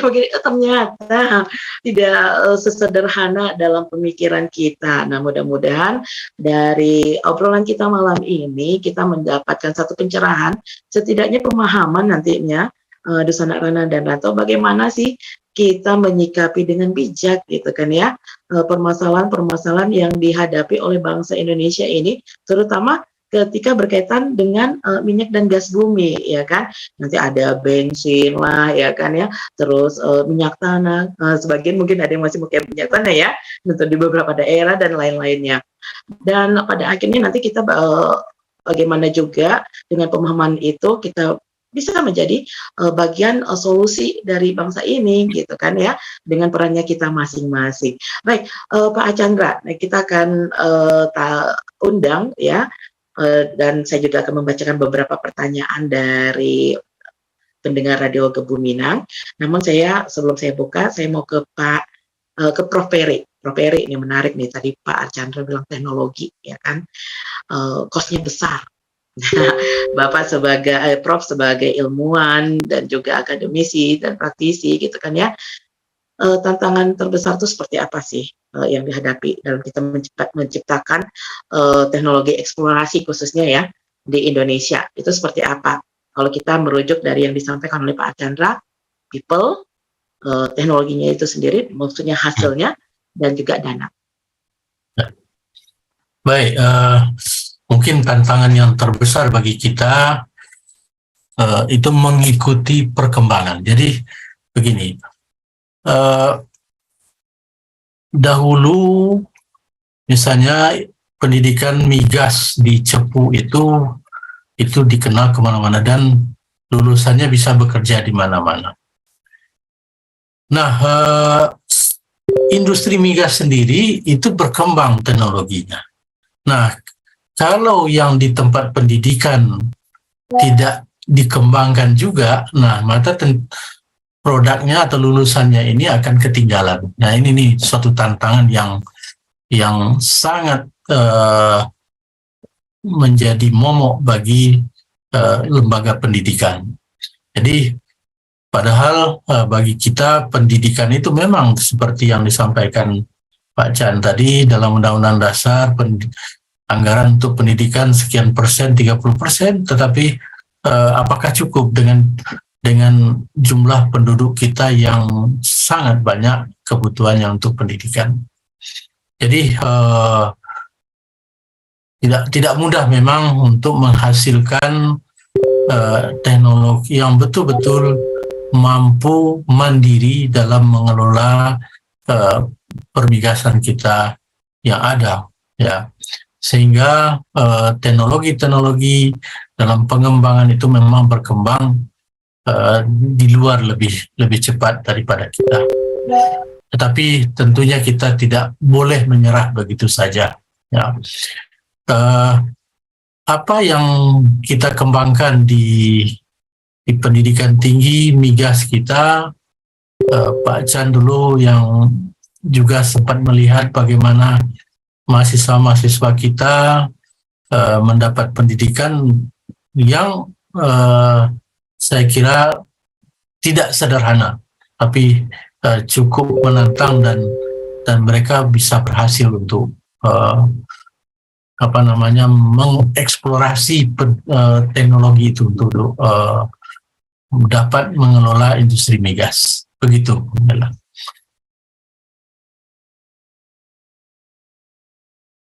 Ya, mudah-mudahan pemerintah dan pihak swasta lainnya nih yang mendengarkan obrolan kita malam hari ini bisa berpacu dalam, bukan hanya melodi ya, berpacu dalam memberikan dana ya Pak, ya Prof. Peri ya, Pak Archandra ya. Karena memang saya setuju sekali, sepakat. Teknologi itu harus kalau sebisa mungkin kita ciptakan buatan anak negeri, ya kan? Karena kalau kita ngambil lain nanti belum lagi dalam artian apa ya, hak intelektualnya dan segala macamnya ya. Baik, obrolan kita semakin seru nih sambil kita menyimak pertanyaan dari peserta yang sudah hadir di Zoom. Silakan untuk Pak Archandra ataupun Prof. Peri menikmati kudapan atau menikmati teguk teh yang sudah disiapkan di rumahnya masing-masing. Baik, di sini sudah ada Mande Minang Mancanegara, yakni Bundo Ben, ya, kita akan panggilnya Bundo Ben dari Tennessee, USA. Boleh di unmute mic-nya, Bundo Ben. Namun sebelumnya sudah masuk juga sebenarnya beberapa pertanyaan dari peserta kita tamu undangan melalui formnya kami. Di antaranya ada Bapak Insinyur Muhammad Abdu MSc. Beliau ini Masya Allah, terima kasih Pak atas partisipasinya dari Kementerian ISDM. Sebelum Mandeben, dengan sebagai salah satu apresiasi kami, Pak Abdu, apakah pertanyaannya mau saya bacakan atau Bapak mau langsung? Silakan, Bapak. Kalau mau langsung boleh di-unmute, boleh. Silakan. Boleh saya menambahkan sedikit, Bu? Mohon maaf, Bapak, suaranya barangkali bisa agak sedikit dikeraskan atau mic-nya didekatkan dengan sumber suara. Ya, udah terdengar, Bu, suara saya? Baik, terima kasih. Ya, jadi memang pertanyaan saya tadi, sebelum saya membacakan pertanyaan saya yang saya tulis itu, saya ingin menambahkan sedikit. Kebetulan apa yang disampaikan Pak Chandra, kebetulan beliau adalah pimpinan kami dahulu gitu, dan saya selalu bekerjasama dengan beliau, maka saya tertarik untuk hadir dalam acara ini. Gitu. Jadi pertama yang tadi awal-awal tadi sampaikan tadi mengenai Unreal Basin gitu kan. Nah, kita itu adalah menyebutnya di hulu migas. Jadi memang benar bahwa kalau Unreal Basin kita itu kita kenal dengan nama Unreal atau unexplored istilahnya. Belum pernah kita jajah, belum pernah kita jajakin gitu. Jadi itu hanya berdasarkan data-data seismik kasar gitu. Dan belum pernah kita bor gitu kan, disebut unreal. Nah itu kita menyebutnya adalah kelompok high risk, very very high risk. Dan itu seperti yang kuning tadi itu memang banyak, Bu. Dan itu sangat untuk perusahaan yang datang ke situ itu memang sangat minim sekali. Nah, terutama kemarin kita betul dari Sumatera Barat, saya pernah juga kita dulu yang ada risk di Bengkulu itu, Bu. Bengkulu dan Sumatera Barat. Pernah kita melakukan pemboran di situ, pemboran di sana. Ya, secara geologi itu ada. Jadi perangkap ada istilah kami menyebutnya. Kita menyebutnya setelah tempat wadah itu ada. Tapi sewaktu dia dibor, tidak ada minyak dan gasnya. Yang ada hanya air. Nah ini kita menyebutnya apa? Dry hole kita menyebut. Nah, itulah yang dikatakan Pak Chandra tadi. Kalau Pak Chandra mengatakan tadi 20%, kalau kami orang perminyakan, sebetulnya saya alumni perminyakan ITB, itu jarang yang 20%, Bu. Malah lebih parat lagi. Paling tinggi itu kita, waktu saya kuliah itu dulu, kita menyebutnya hanya 15%. Jadi kita menyebutnya 14 kita ngebor, kemungkinan berhasil 1. Kalau disebut 20% itu besar. Kita udah secara orang eksplorasi itu gede namanya. Nah, tapi itulah tantangan yang besar gitu. Makanya kita menyebut dari dunia perminyakan ini adalah recording in progress. High risk, high return. Nah, itu secara ini tadi, secara unreal. Kemudian ada lagi yang namanya, Bu, yang dikatakan tadi oleh Pak Chandra itu teknologi. Nah, di kita itu ada yang namanya saat ini kebetulan akan mengarah pertanyaan saya juga itu namanya EOR gitu. Kita menyebutnya produksi minyak itu ada 3 tahap. Pertama adalah produksi secara alamiah atau disebutnya natural flow. Kemudian ada lagi yang disebutnya yang kedua adalah water flooding gitu. Jadi menginjeksikan dengan air gitu. Nah, yang ketiga ini yang EOR tadi, Enhanced Oil Recovery. Di mana Enhanced Oil Recovery yang berhasil, yaitu mengenai di duri gitu, yaitu diinjeksikan uap ke dalam ke lapangan gitu. Nah itu berhasil. Sedangkan saat ini yang sedang kita galakkan adalah yang lebih tinggi nanti pemberhasilannya supaya meningkat cadangannya tadi itu, Ibu. Yaitu kita menggunakan sekarang namanya adalah chemical flooding. Nah ini yang sedang digalak-galakan, belum ada di dunia luar udah berhasil, tapi di kita belum kelihatan. Yang berhasil kita baru water flooding dan steam flooding. Nah ini untuk kemajuan teknologi. Itu namanya kita menyebutnya adalah peningkatan dengan tahap 3 gitu. Itu menyebutnya enhanced oil recovery. Sedangkan untuk yang artificial lift itu sudah gunakan, tapi kita tidak menyebutnya sebagai flooding. Nah, itulah yang saya katakan tadi bahwa kita untuk dari segi teknologi itu namanya IOR. Sedangkan yang untuk Unreal tadi memang itu perlu keberanian dan yang dikatakan tadi itu keberanian dan perlu dana yang besar untuk akan terjadinya loss besar tadi itu yang disampaikan oleh Pak Chandra tadi. Nah, jadi yang pertanyaan saya ke Pak Chandra saat ini adalah di Amerika tadi yang dikatakan oleh Pak Chandra tadi adalah kita menyebutnya saat ini adalah unconventional migas gitu, migas unconventional. Jadi kalau yang saat ini ada di kita itu yang dikatakan Pak Chandra tadi adalah migas konvensional. Apa itu migas konvensional? Yaitu minyak yang lapangannya berada di reservoir gitu. Yaitu jadi reservoirnya merupakan jebakan yang diisi oleh dari sumbernya. Sumbernya di mana? Ya batuan sumber tadi bermigrasi dia ke suatu jebakan yang saya bilang tadi wadah tadi gitu.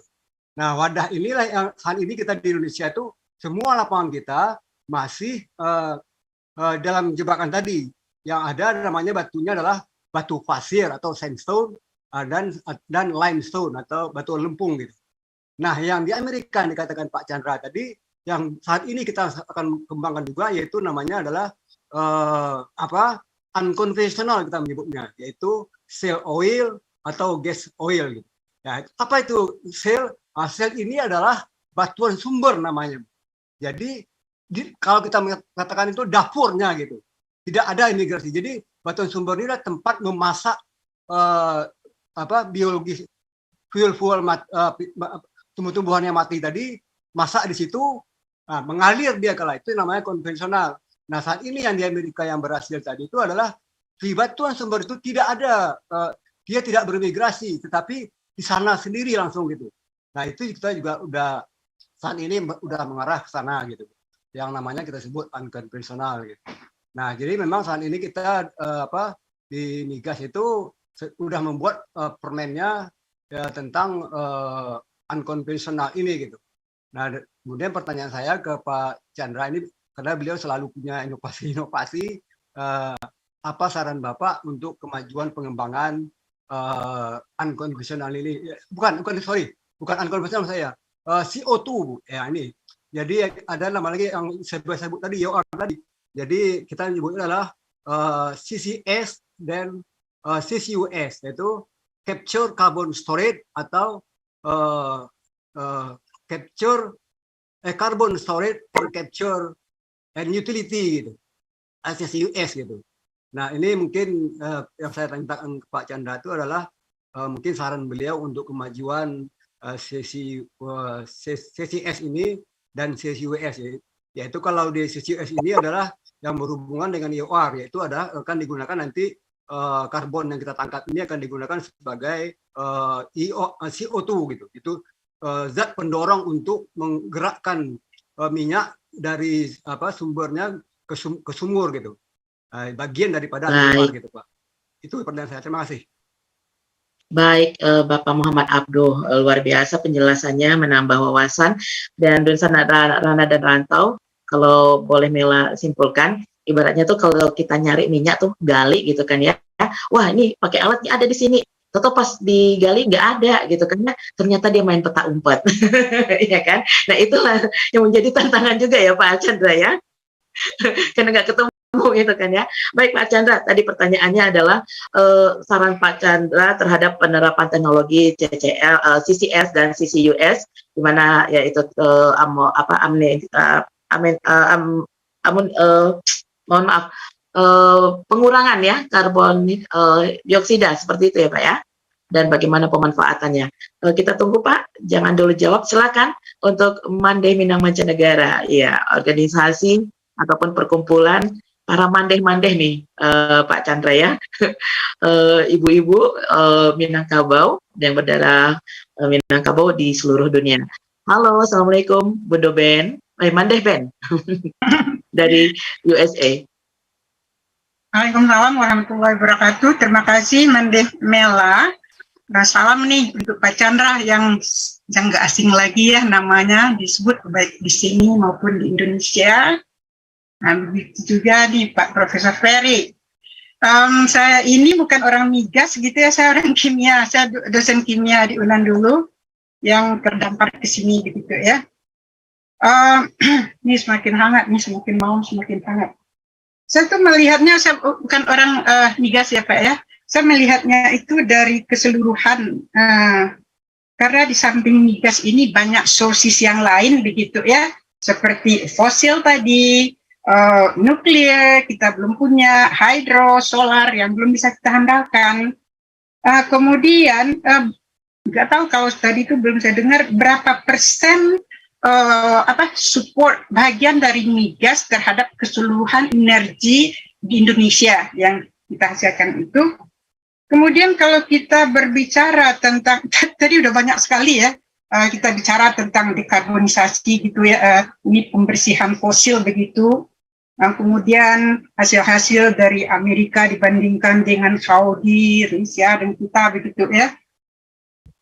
Kalau kita melihat itu Bapak tentang ini aja dulu, renewable energy itu sebenarnya kita itu sangat besar loh ya, kita sudah punya dari hydro begitu ya, ini yang renewable sekali, dan lagi pula nuklir kalau itu bisa kita ini soal the future.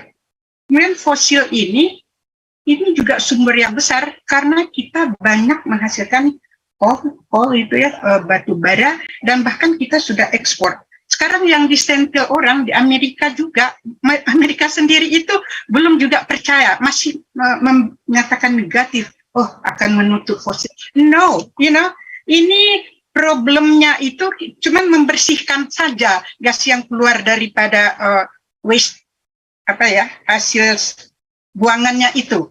Jadi memfilter dan memperbaiki pembersihan prosesnya itu.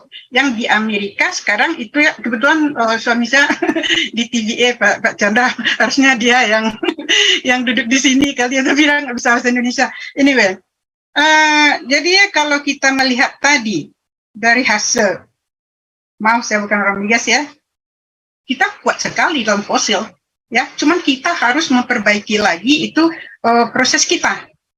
Kemudian juga hydro, banyak sumber-sumber kita yang hydro itu yang belum dibangun. Kita kaya dengan sungainya, segala macamnya begitu ya. Jadi pertanyaan saya itu mungkin bukan pertanyaan bagaimana pandangan kita Indonesia ini terhadap energi keseluruhan itu, begitu. Ini udah bilang inspirasi ini.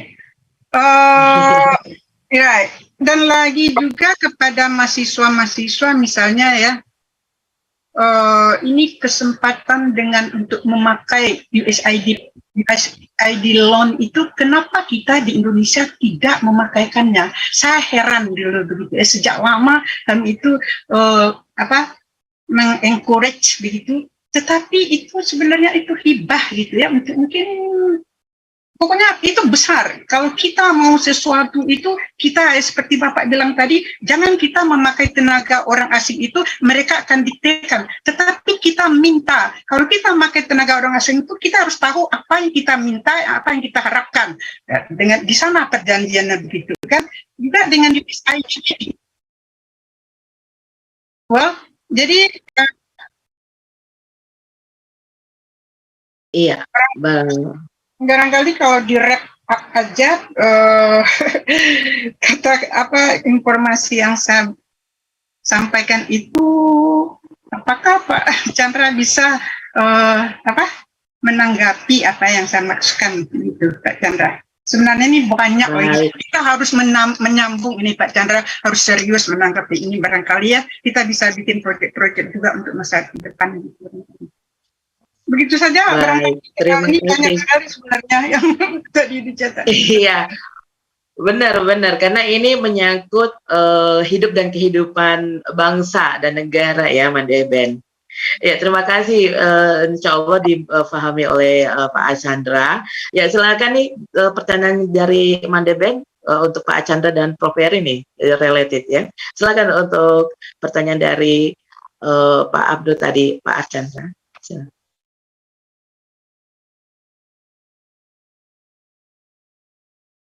Halo, Iya, halo. bisa Ya. dengar?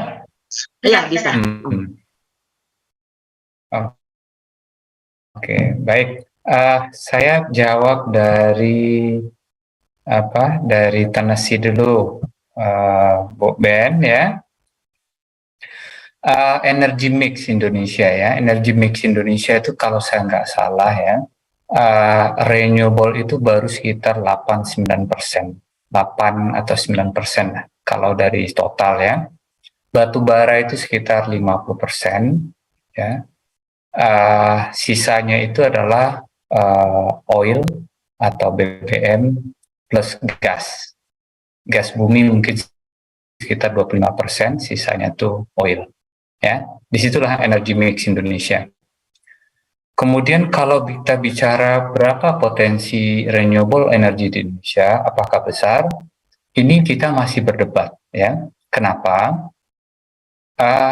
Kita punya sungai, kita punya danau yang bisa menghasilkan hydropower. Salah satu tantangan hydropower di Indonesia adalah yang pertama, kebanyakan sumber dari hydropower itu berada di wilayah-wilayah atau di daerah-daerah di mana kebutuhan listriknya nggak banyak. Misalnya, ada di Kalimantan, tapi listrik renewable dibutuhkan itu di Jawa. Ya, evakuasi dayanya menjadi sebuah tantangan tersendiri karena kita adalah negara kepulauan. Mengevakuasi dari sumber hidronya ke di mana listrik dibutuhkan itu menjadi tantangan tersendiri. Kenapa kebanyakan industri itu terpusat di Pulau Jawa? Itu tantangan tersendiri. Kalau begitu, ada nggak hidro di Pulau Jawa? Banyak juga hydropower di Pulau Jawa. Ini juga punya tantangan tersendiri. Apa tantangannya? Catchment areanya, di mana air-air yang diperlukan untuk menggerakkan hidro tersebut, karena hutan yang gundul, sekarang banyak yang kering. Reservoir atau danau-danau buatan, bendungan yang digunakan untuk menampung air tersebut, itu banyak yang kering. Kenapa?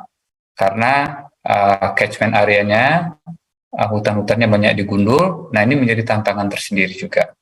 Ya, berapa besar kemampuan hidro kita? Besar. Namun demikian, saya hanya menyebutkan dua tantangan tadi. Mungkin tantangan selanjutnya adalah kalau membuat hidro tersebut, ya, pembebasan lahannya menjadi sangat susah di Indonesia, sukar sekali. Ya, berhadapan dengan penduduk, berhadapan dengan organisasi, bergaul dengan RT, RW sampai segala macamnya. Dan ini tantangan tersendiri, ya. Nah, kalau begitu, ya, apakah solar PV dari matahari atau angin itu menjadi bisa menjadi sumber untuk renewable energy di Indonesia? Tidak semuanya, ya. Kalau Eropa anginnya sangat kencang, maka wind turbine itu menjadi sebuah pilihan secara teknologi dan secara kemampuan untuk mengenerate energinya memang secara ekonomis layak. Untuk Indonesia hanya beberapa daerah yang punya kecepatan angin yang mampu menggerakkan energi yang secara ekonomis, ya. Kemudian kalau pertanyaannya apa renewable energy yang mungkin cocok di Indonesia? Kalau saya berpendapat salah satu yang cocok itu adalah geothermal. Ya, tidak semua negara di dunia ini dianugerahi geothermal.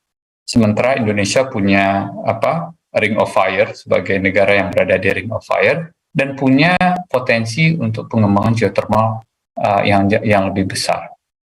Negara-negara yang punya kemampuan di sana seperti New Zealand, Filipina atau di Iceland itu memanfaatkan, juga di Italia memanfaatkan geothermal sebagai sumber untuk renewable energy mereka.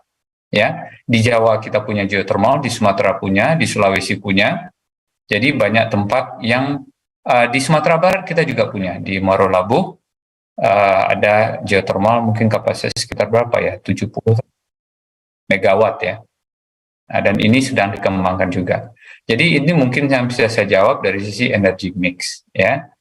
Menyangkut masalah USAID, kenapa kita tidak bisa memanfaatkan lebih banyak? Kalau seandainya ini kan berdasarkan kompetisi, kalau kita mampu silahkan untuk ikut USAID. Memang banyak bantuan dari sisi USAID untuk anak-anak kita bisa bersekolah di Amerika lewat bantuan USAID. Apalagi ya tadi pertanyaannya Bu Ben, saya rasa cukup ya Bu Ben, atau ada yang tambahan?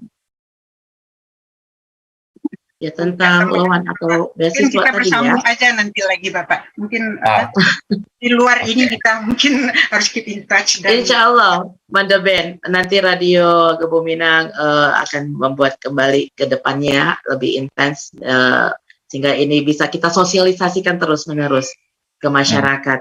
Dan untuk informasi juga nih Pak Chandra, Prof. Ferry, dan Bapak Ibu yang hadir, kami Radio Gebu Minang juga menjadi partner support dari kegiatan-kegiatan dari 3M Made Minang Mancanegara, di mana tujuannya sama, selain untuk memperkenalkan dan memperluas informasi tentang Minangkabau, adat istiadat dan segala macamnya, itu juga bertujuan bagaimana membangun bangsa dengan kemampuan ataupun kemampuan yang kita miliki ya dari tiap negara ini ya, Mandeben. Baik, tadi Prof. Ferry, Mandeben menyinggung soal beasiswa, itu kan loan ya untuk para student. Ini sebenarnya bagaimana? Ini gini, bukan mahasiswa. Ini ya project USAID ini adalah hibah dari Amerika ya untuk kita, itu nggak dipinjam, nggak apa-apa. Waktu zaman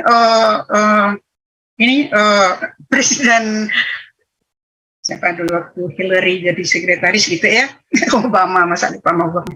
Waktu Obama itu berapa ratus ribu dolar begitu ya, orang kita tidak ada yang memakaikan. Itu khusus untuk Indonesia diberikan spesial gitu. Dari tahun berapa? Jangkanya sudah lupa ya, 2015 begitu sampai berapa gitu. Mungkin Pak Chandra pasti ingat begitu ya. Tetapi kita tidak ada yang memakaikannya. Masih sekarang juga bisa ya, Pak Chandra itu benar yang begitu. Sekarang lebih dipersulit lagi. Dulu itu lebih gampang ya.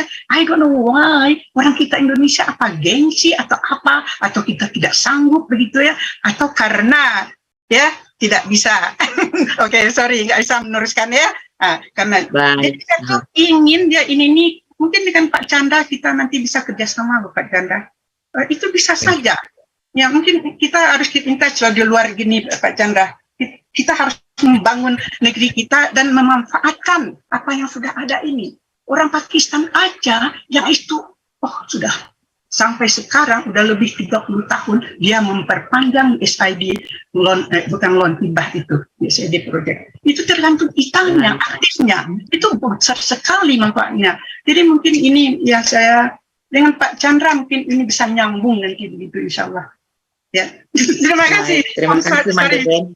Bagaimana nih tanggapannya Prof. Ferry? Boleh di-unmute dulu, Prof. Untuk Pak Chandra dan juga Prof. Ferry, nggak apa-apa, mic-nya dalam keadaan standby. Silakan, Prof. Ya, terima kasih Ibu Ben. Sudah lama nggak ketemu ini. Iya. Saya sendiri juga tidak tahu di mana letaknya sehingga teman-teman warga negara Indonesia ini tidak menggunakan kesempatan itu, terutama beasiswa ataupun yang terkait untuk memperoleh ilmu ke Amerika itu. Jadi memang agak terputus sejak beberapa tahun terakhir. Mungkin Pak Chan waktu di kementerian sebagai ini mungkin banyak tahu tentang itu. Kalau saya kan sebagai pengguna di bawah, jadi kebijakan mungkin tidak banyak tahu. Tetapi memang ya banyak yang tidak menggunakan atau hanya sedikit sekali bangsa kita yang menggunakan ke Amerika itu. Mungkin juga satu hal ya yang saya pernah di ITS itu juga ada dulu sebagai penyantunnya ITS ini menyiapkan beasiswa untuk dosen ITS dulu ke Amerika gitu, tapi juga tidak ada yang menggunakan gitu. Nah ini mungkin ada sesuatu yang sesuatu apa yang menjadi gap ini gitu. Begitu Bu Ben. Pak Chan mungkin menambahkan. Banyak tahu Pak. Berarti memang kompleks ya, sangat-sangat kompleks ya. Kita harus memang bijak menyikapinya dan memandang mana dulu nih yang mau kita bahas, mana dulu ibaratnya benang kusut yang mau kita lerai, ya kan ya, banyak sisi.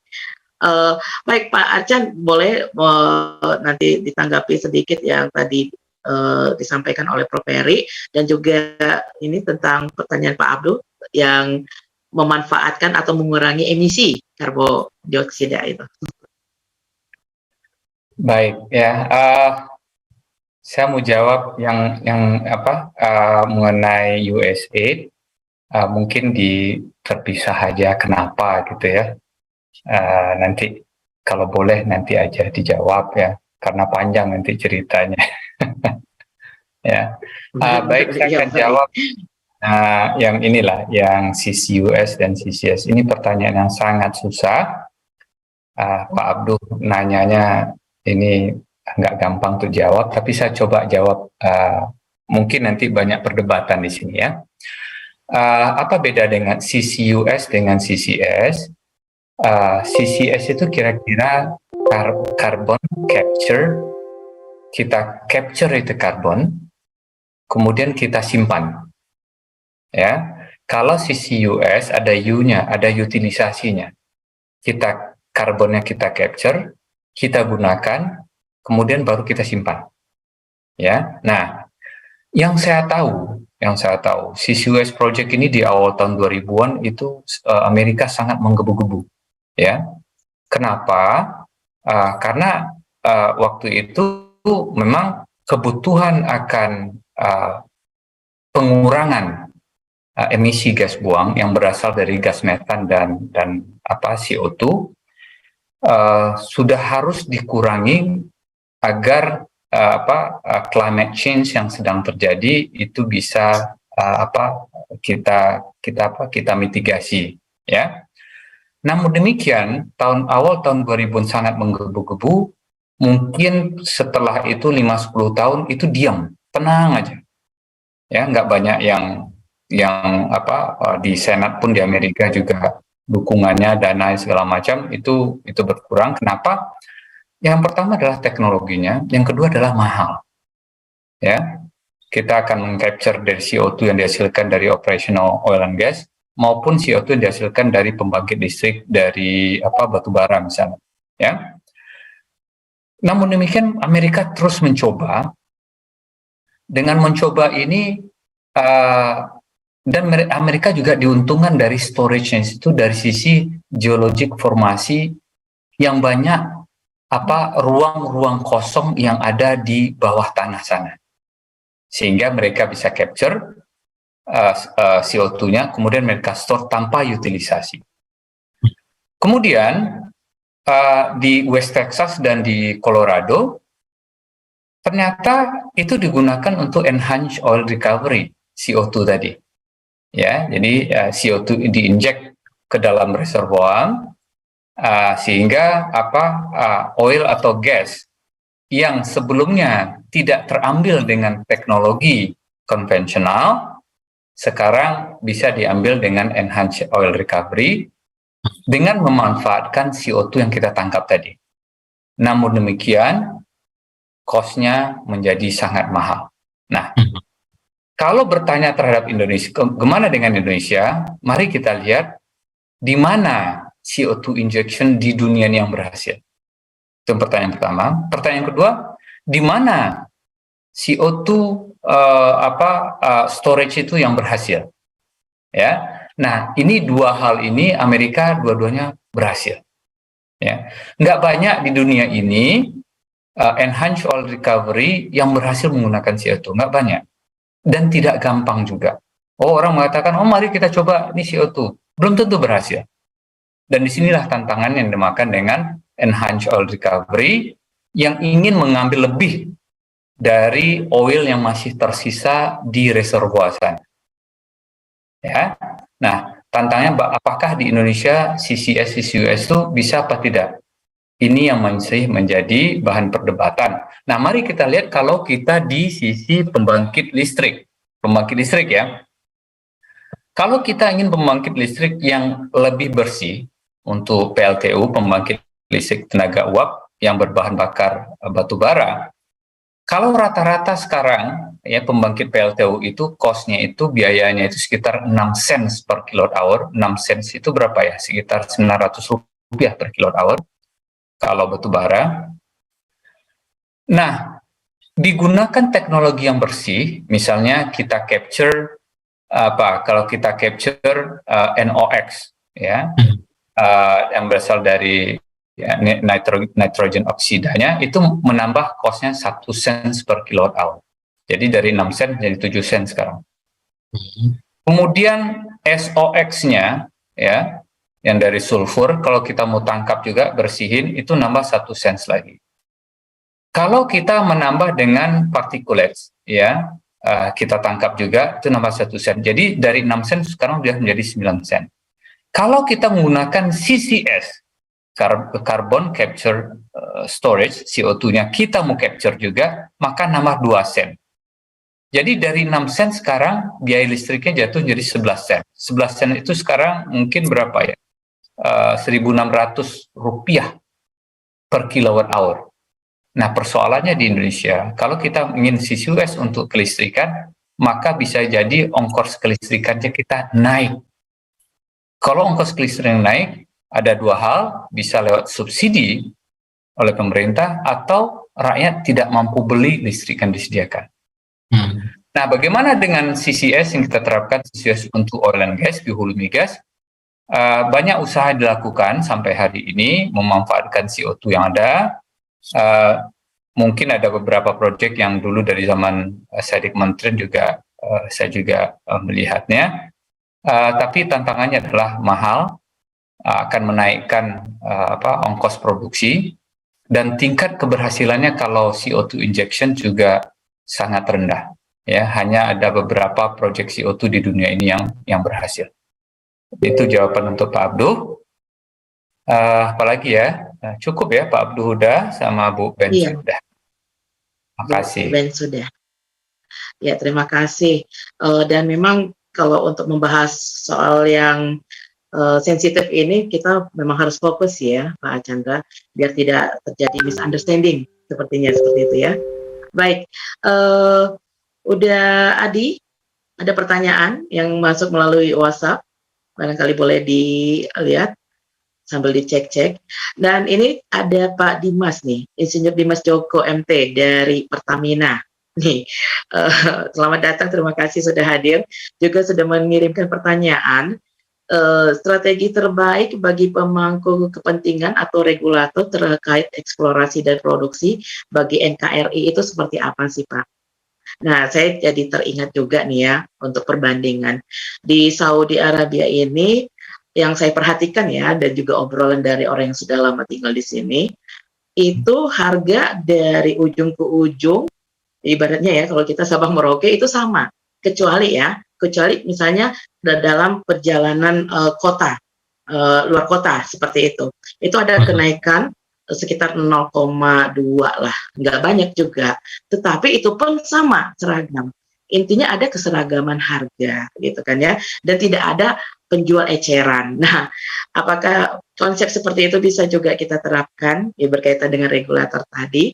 Itu pertanyaan dari Pak Joko, dan juga ada dari pertanyaan dari, oke, sebentar ya Pak ya. Dari Pak Zulfi Satria. Pak Zulfi Satria bertanya, alternatif sumber energi pengganti migas apa dan mengapa? Begitu. Dijawab langsung ini. Iya, silakan Bapak, boleh dijawab langsung. Oke, jadi menyangkut harga BBM ya. Waktu saya di kementerian sama Pak Jonan, kita bikin program BBM satu harga. Ya, artinya apa? Banyak daerah-daerah terpencil di Indonesia, harga BBM-nya bisa 3 kali lipat, 4 kali lipat dibandingkan dengan di Jawa. Ya, di pulau-pulau terluar itu, kalau dulu mungkin harga Pertalite itu sekitar 7.000 8.000, atau harga premium itu di sekitar 6.000 atau 7.000, malah di luar Jawa itu, di pulau-pulau terluar itu, di Mentawai misalnya itu bisa di 25.000 30.000 per liter. Ya, nah untuk itu kita bikin program bagaimana caranya BBM satu harga dimanapun di NKRI itu bisa terwujud. Banyak tantangannya, karena memang untuk mensuplai BBM ke daerah-daerah terpencil, ongkos pengiriman dan ongkos penyimpanannya jauh lebih tinggi. Namun demikian, kita mencoba menerapkan seolah-olah ada subsidi silang, sehingga daerah-daerah yang terluar tadi, terpencil, itu bisa mendapatkan BBM dengan harga yang hampir sama dengan yang di Pulau Jawa, Sumatera, atau pulau-pulau besar. Ya, effort itu ada dan sekarang masih berjalan ya BBM satu harga itu kalau saya nggak salah. Ya, effort itu tetap ya dilaksanakan. Ya, ini untuk apa yang dinamakan slogan kita dulu, energi berkeadilan. Jadi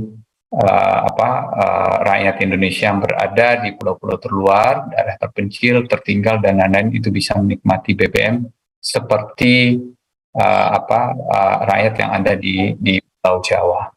Ya. Kemudian apa alternatif energi yang cocok untuk menggantikan fosil itu banyak. Tidak ada satu alternatif energi yang superior terhadap yang lainnya. Semuanya punya pro and cons. Dan kalau saya boleh mengatakan bahwa pengembangan renewable energy yang menggantikan fossil fuel itu sangat bergantung dengan local wisdom. Ya, kalau kita tidak punya matahari yang bersinar lebih lama dibandingkan Middle East, maka kemungkinan besar efisiensi atau capacity factor dari energi listrik dibangkitkan oleh matahari di Indonesia lebih sedikit dibandingin kalau di Timur Tengah misalnya. Ya, angin juga sama, energi angin yang dibangkit Indonesia mungkin jauh lebih kecil dibandingkan dengan yang ada di Belanda atau di Denmark atau di Skandinavia sana. Ya, nah seperti yang saya bilang tadi, ada juga alternatif energi itu lewat hidrogen. Ya, tapi hidrogen itu ada yang green, ada yang blue, ada yang ramah lingkungan, ada yang tidak juga. Dan apalagi baterai. Ya, baterai juga sumber energi yang bisa dimanfaatkan untuk kedepannya, terutama untuk yang kendaraan listrik. Nah, perdebatan ini menyangkut apa energi alternatif yang paling hebat di dunia ini. Menurut hemat saya, yang saya tahu belum ada yang satu pun jadi pemenangnya. Semuanya berlomba sesuai dengan apa yang mereka punya. Kalau Indonesia punya air, yang memanfaatkan airnya. Kalau Indonesia punya geothermal, memanfaatkan geothermalnya. Kalau Arab Saudi dengan panasnya dan jarang awan di sana, memanfaatkan solar PV. Kalau di Eropa atau di Amerika yang kencang anginnya, memanfaatkan sumbernya dari angin. Jadi harus melihat satu persatu di mana sumbernya dan apakah sumber tersebut bisa menghasilkan energi yang efisien. Itu. Ya. Baik, luar biasa. Ya, lagi-lagi kalau kita bicara ini, mudah-mudahan ya Dusun Arana dan Rantau ternyata tidak sederhana yang kita pikirkan dalam mencari sebuah solusi, apalagi berkaitan dengan kehidupan orang banyak. Baik, udah ada beberapa pertanyaan ya nih ya, yang sudah masuk ya melalui WhatsApp kita. Silakan, udah Ado. Ya, oke. Ini ada pertanyaan dari Pak Eri Baheram. dari KBRI Swedia ditujukan kepada Pak Archandra dan Prof. Peri tentunya dua-duanya. Sekarang ini teknologi sudah ada, sumber ada, selama ini kemana saja hasilnya? UUD sudah ada bahwa negara harus menguasai untuk kepentingan rakyatnya. Itu tadi pada pertanyaan yang pertama, jadi mungkin bisa dijawab sekalian nih Pak Archandra dan Prof. Peri. Terus yang kedua dari Arya Widiawan dari Riyadh ya, domisili di Riyadh. Apakah sektor migas masih menjadi primadona untuk dikembangkan? Kalau iya, halo, ya. Kalau iya, apa langkah taktis untuk pengembangan sektor migas? Dan yang ketiga dari Ibu Dr. Arfianti MKes yang merupakan juga dosen di Fakultas Kedokteran Militer Universitas Pertahanan. Bagaimana energi migas saat ini statusnya ditanam di air? Kira-kira mungkin bisa sekalian langsung dijawab dan kita diberikan pencerahannya nih Pak Archandra dan Prof. Peri. Mengingat waktunya juga udah pukul 22 juga nih. Ya, tambahan juga, mesti istirahat. Tambahan juga ini Pak Archandra dari Dr. Neti karena ini yang masuk pertanyaan diantaranya juga ilmuwan serta praktisi. Dr. Neti dari Padang Universitas Andalas juga related ya, kondisi cadangan ISDM dan maksudnya kondisi cadangan migas kali ya, energi dan sumber daya manusia kita ini bagaimana dan antisipasi yang mungkin dilakukan ketika itu sudah berkurang ataupun bahkan langka, seperti itu. Silakan Prof. Mungkin Prof. Peri yang bisa jawab, silakan Prof. Terima kasih Pak Jan. Sebenarnya ini pertanyaannya ke Pak Chan yang lebih banyak ini. Ya, apakah beberapa mungkin saya jawab, apakah sektor migas ini masih bisa dikembangkan? Ya, sebenarnya masih. Ya, jadi kalau kita lihat sebenarnya beberapa tahun yang lalu, kira-kira di awal tahun 2000 lah, itu sudah ada berita, sudah ada pernyataan lah bahwa migas kita ini akan habis dalam 16 tahun. Tapi nyatanya sekarang sudah lebih 20 tahun ya, kira-kira produksi migas kita masih cukup ya. Hanya saja mungkin semakin hari di negara kita pengguna migas makin banyak, sehingga kebutuhan kita semakin besar.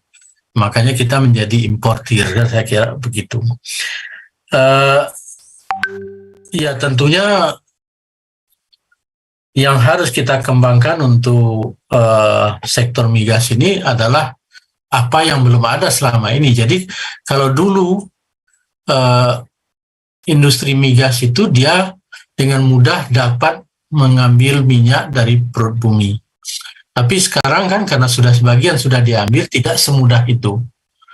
Dan tentunya masih banyak cadangan-cadangan minyak yang memerlukan pengolahan lebih mahal dibandingkan yang sudah ada. Seperti yang saya sampaikan tadi, yang di Wonokromo di Surabaya itu secara natural saja masih keluar minyaknya. Nah itu belum dieksploitasi lagi oleh Belanda, dulu ditinggalkan. Nah problemnya adalah bahwa minyak mentahnya itu memerlukan proses khusus kalau mau kita jadikan bahan bakar.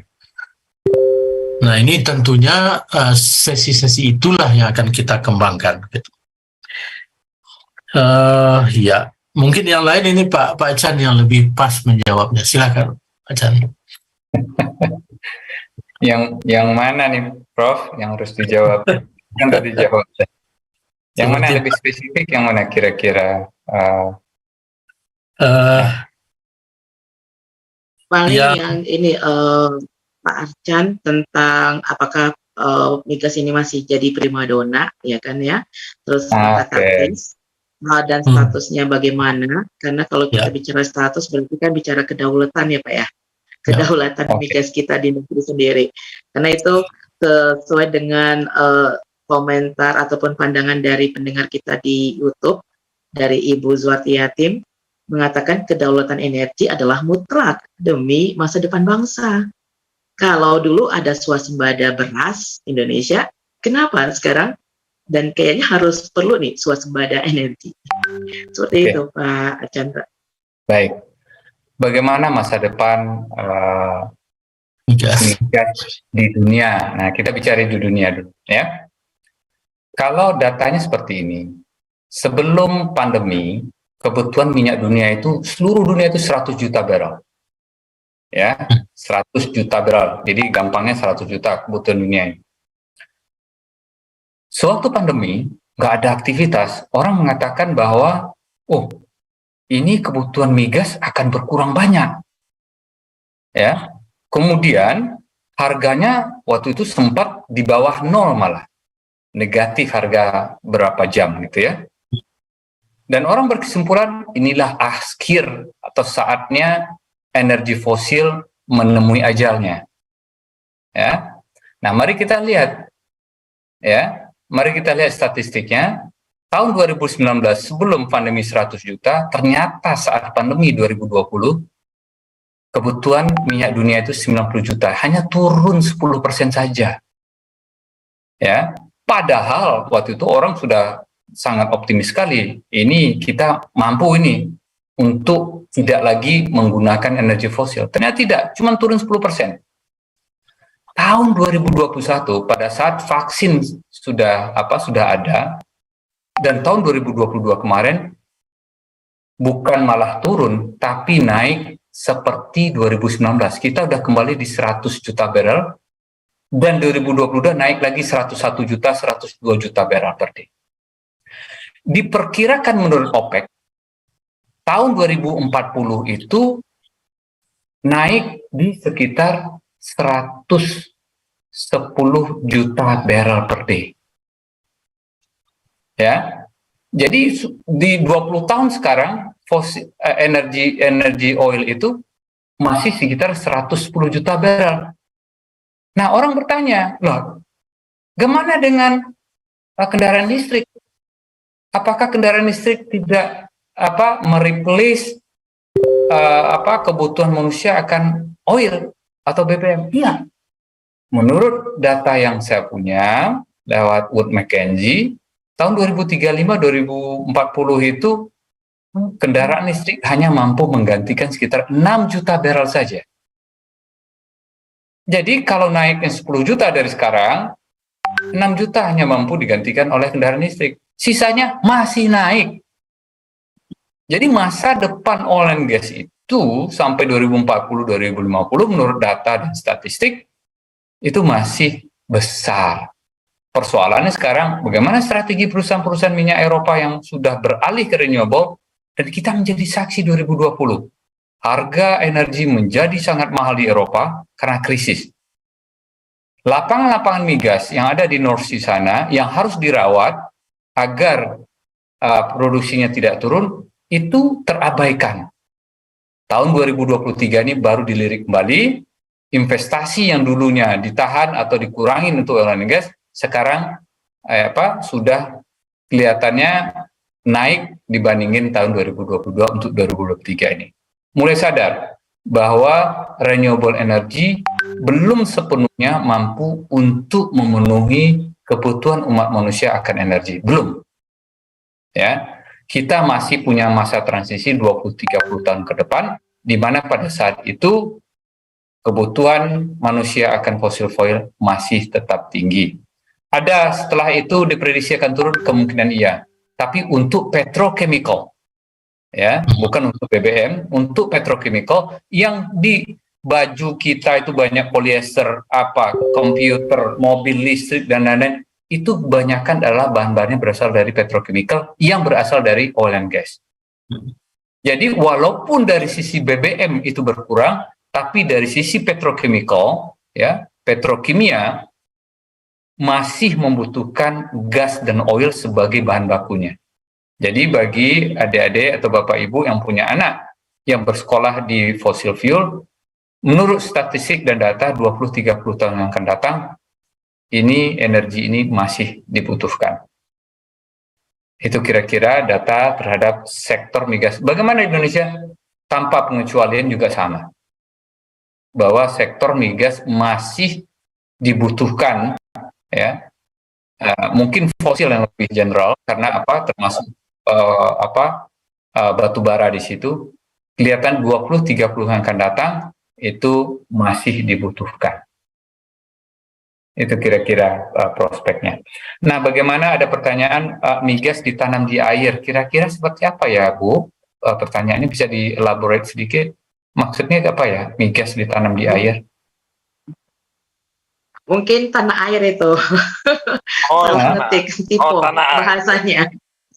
Tanah air. Ya tadi, tapi kan sudah dapat paparan ya dari Pak Archandra. Ya. Tadi migas tanah air sudah jelas.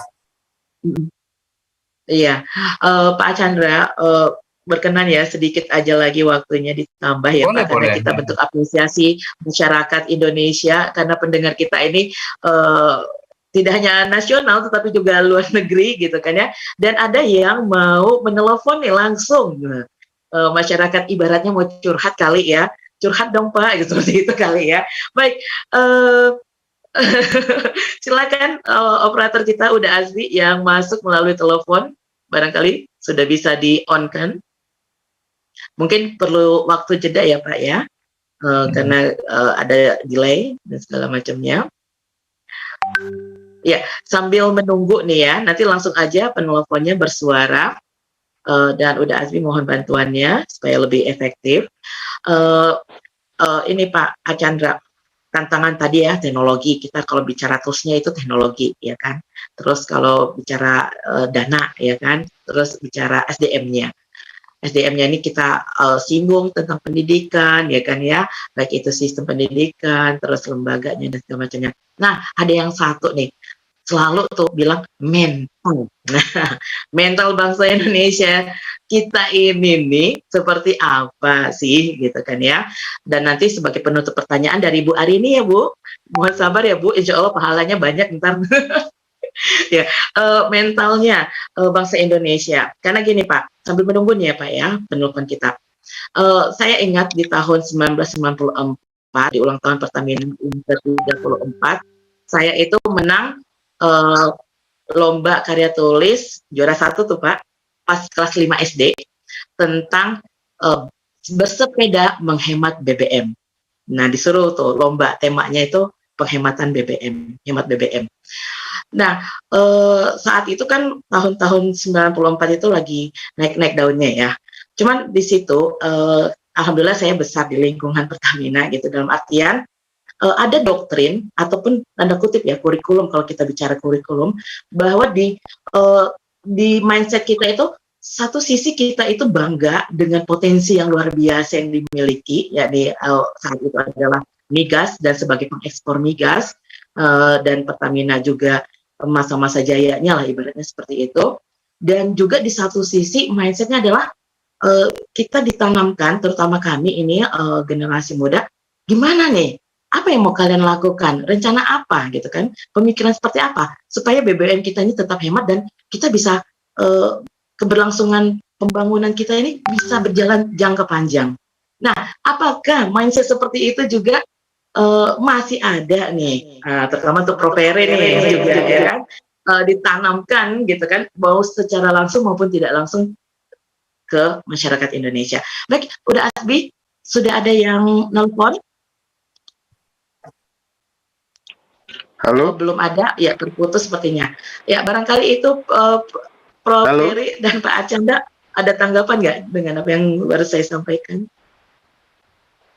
Halo, Assalamualaikum. Oh ya, waalaikumsalam warahmatullahi wabarakatuh. Baik, dengan Bapak siapa dan di mana? Dengan saya, nama saya Hari Firnanda dari Surabaya. Kebetulan saya juga Oh iya, baik, silakan Pak, boleh memberikan.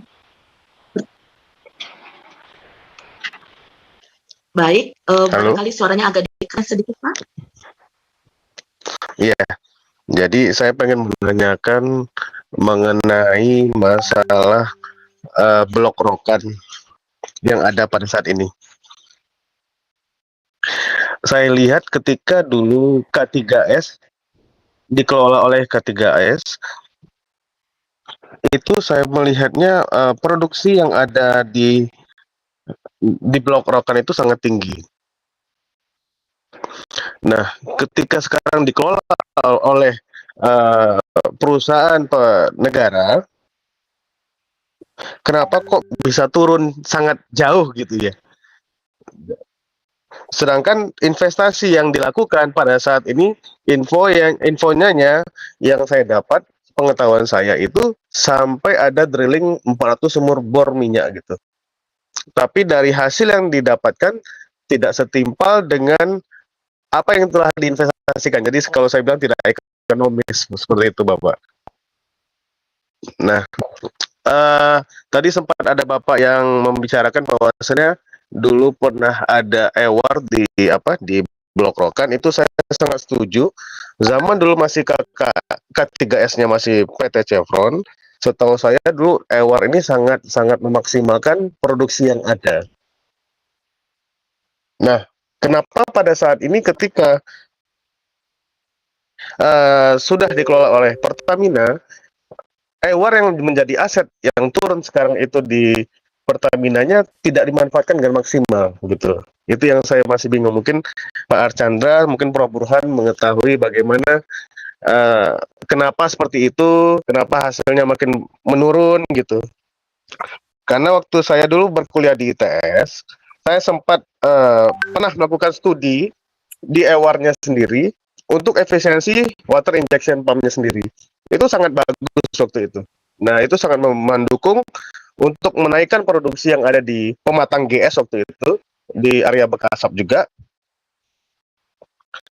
Nah, kenapa pada saat ini kok makin menurun gitu? Nah, itu yang saya herankan gitu. Jadi investasi yang dilakukan oleh perusahaan negara itu tidak ekonomis dengan hasil yang didapatkan. Sama dengan studi kasus yang pernah saya tahu itu ketika ada di Bumi Siap Pusako, yang sekarang sudah dikelola oleh Bumi Siap Pusako. Sepengetahuan saya dulu itu dikelola oleh Chevron juga, itu sampai turun 50% untuk eksplorasi yang didapatkan ketika sudah alih kelola gitu. Itu kenapa ya Pak Archandra, Prof Burhan, padahal teknologi yang sudah didapatkan, aset yang telah diberikan oleh K3S sebelumnya itu dipakai oleh perusahaan existing yang sekarang gitu. Terima kasih. Itu saja pertanyaan saya. Baik, terima kasih. Tadi dengan Bapak siapa? Adi ya? Mohon maaf, tadi kurang jelas. Ini Surabaya. Oh iya, saya Hari Fernanda dari Surabaya. Oh, Pak Haris. Baik, terima kasih banyak Pak Haris atas pertanyaannya. Barakallahu fiik. Ya, bagaimana tuh Pak Archandra? Oke, baik. Pertanyaan tentang rokan ini panjang sekali, tapi untuk mempersingkatnya gini, blok rokan itu sudah berumur lebih dari 50 tahun, ya. Nah, saya kembali kepada argumen yang awal, ibaratnya manusia, kalau sudah tua itu pasti produktivitasnya turun, ya. Mau pakai obat apapun, ya, suatu saat dia akan mati. Nah, itulah hukum alam. Lapangan minyak, oh dulu tinggi, iya dia masih muda, ya masih umur 20 tahun, 17 tahun, ya kemanapun makan apapun boleh, ya manjat tebing nggak tidur masih muda, ya produktivitas tetap tinggi. Tapi sudah berumur 40 tahun, 5 tahun, mulai mikir. Nah, EOR tadi, Enhanced Oil Recovery, itu seperti stimulat stamina yang sudah tua-tua tadi agar bisa berproduksi berproduktivitas yang lebih oke lagi. Itu kira-kira IOR tuh. Namun demikian, sampai berapa umurnya obat yang mampu untuk menahan produktivitas itu? Dia ada masanya juga. Setelah itu mati dia, ya. Kullu nafsin zaikatul maut. Pasti mati manusia ini, ya. Nah, jadi kalau untuk lapangan rokan juga sama. Ini sudah lapangan tua. Sewaktu dialih kelola, ya, produksinya masih sekitar dulu mungkin 1 juta ya. Sekarang itu waktu dikelola oleh Chevron dan beralih kelola itu sekitar 150.000, 160.000 barrel per day. Kalau dikelola sekarang oleh Pertamina dan tidak diapa-apakan, maka produksinya akan turun. Mau dikelola Chevron, mau dikelola Pertamina, dikelola siapapun, kalau tidak dilakukan treatment untuk meningkatkan produksinya atau menambah sumur-sumur produksinya, dia akan turun. Siapapun. Jadi, jangan sampai kita membaca atau termakan oleh info-info yang mungkin keakuratannya dipertanyakan. Yang saya tahu itu, dikelola oleh Pertamina, produksinya sekarang laju penurunannya tidak turun, tapi tetap dan malah naik sedikit. Dengan program drilling yang begitu banyak, yang mencari sumber-sumber produksi baru yang masih punya potensi, dan ini banyak sekali dana yang keluar di sana, dan kita masih menunggu ya sumur-sumur produksi development well ini untuk berproduksi. Kita masih menunggu.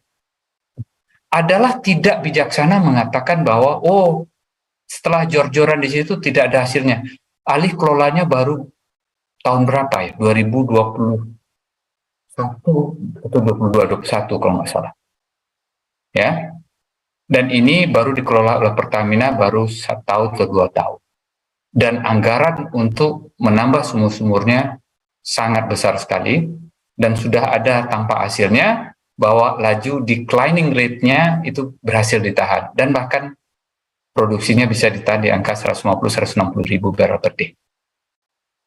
Nah, ini datanya, silahkan digunakan data ini.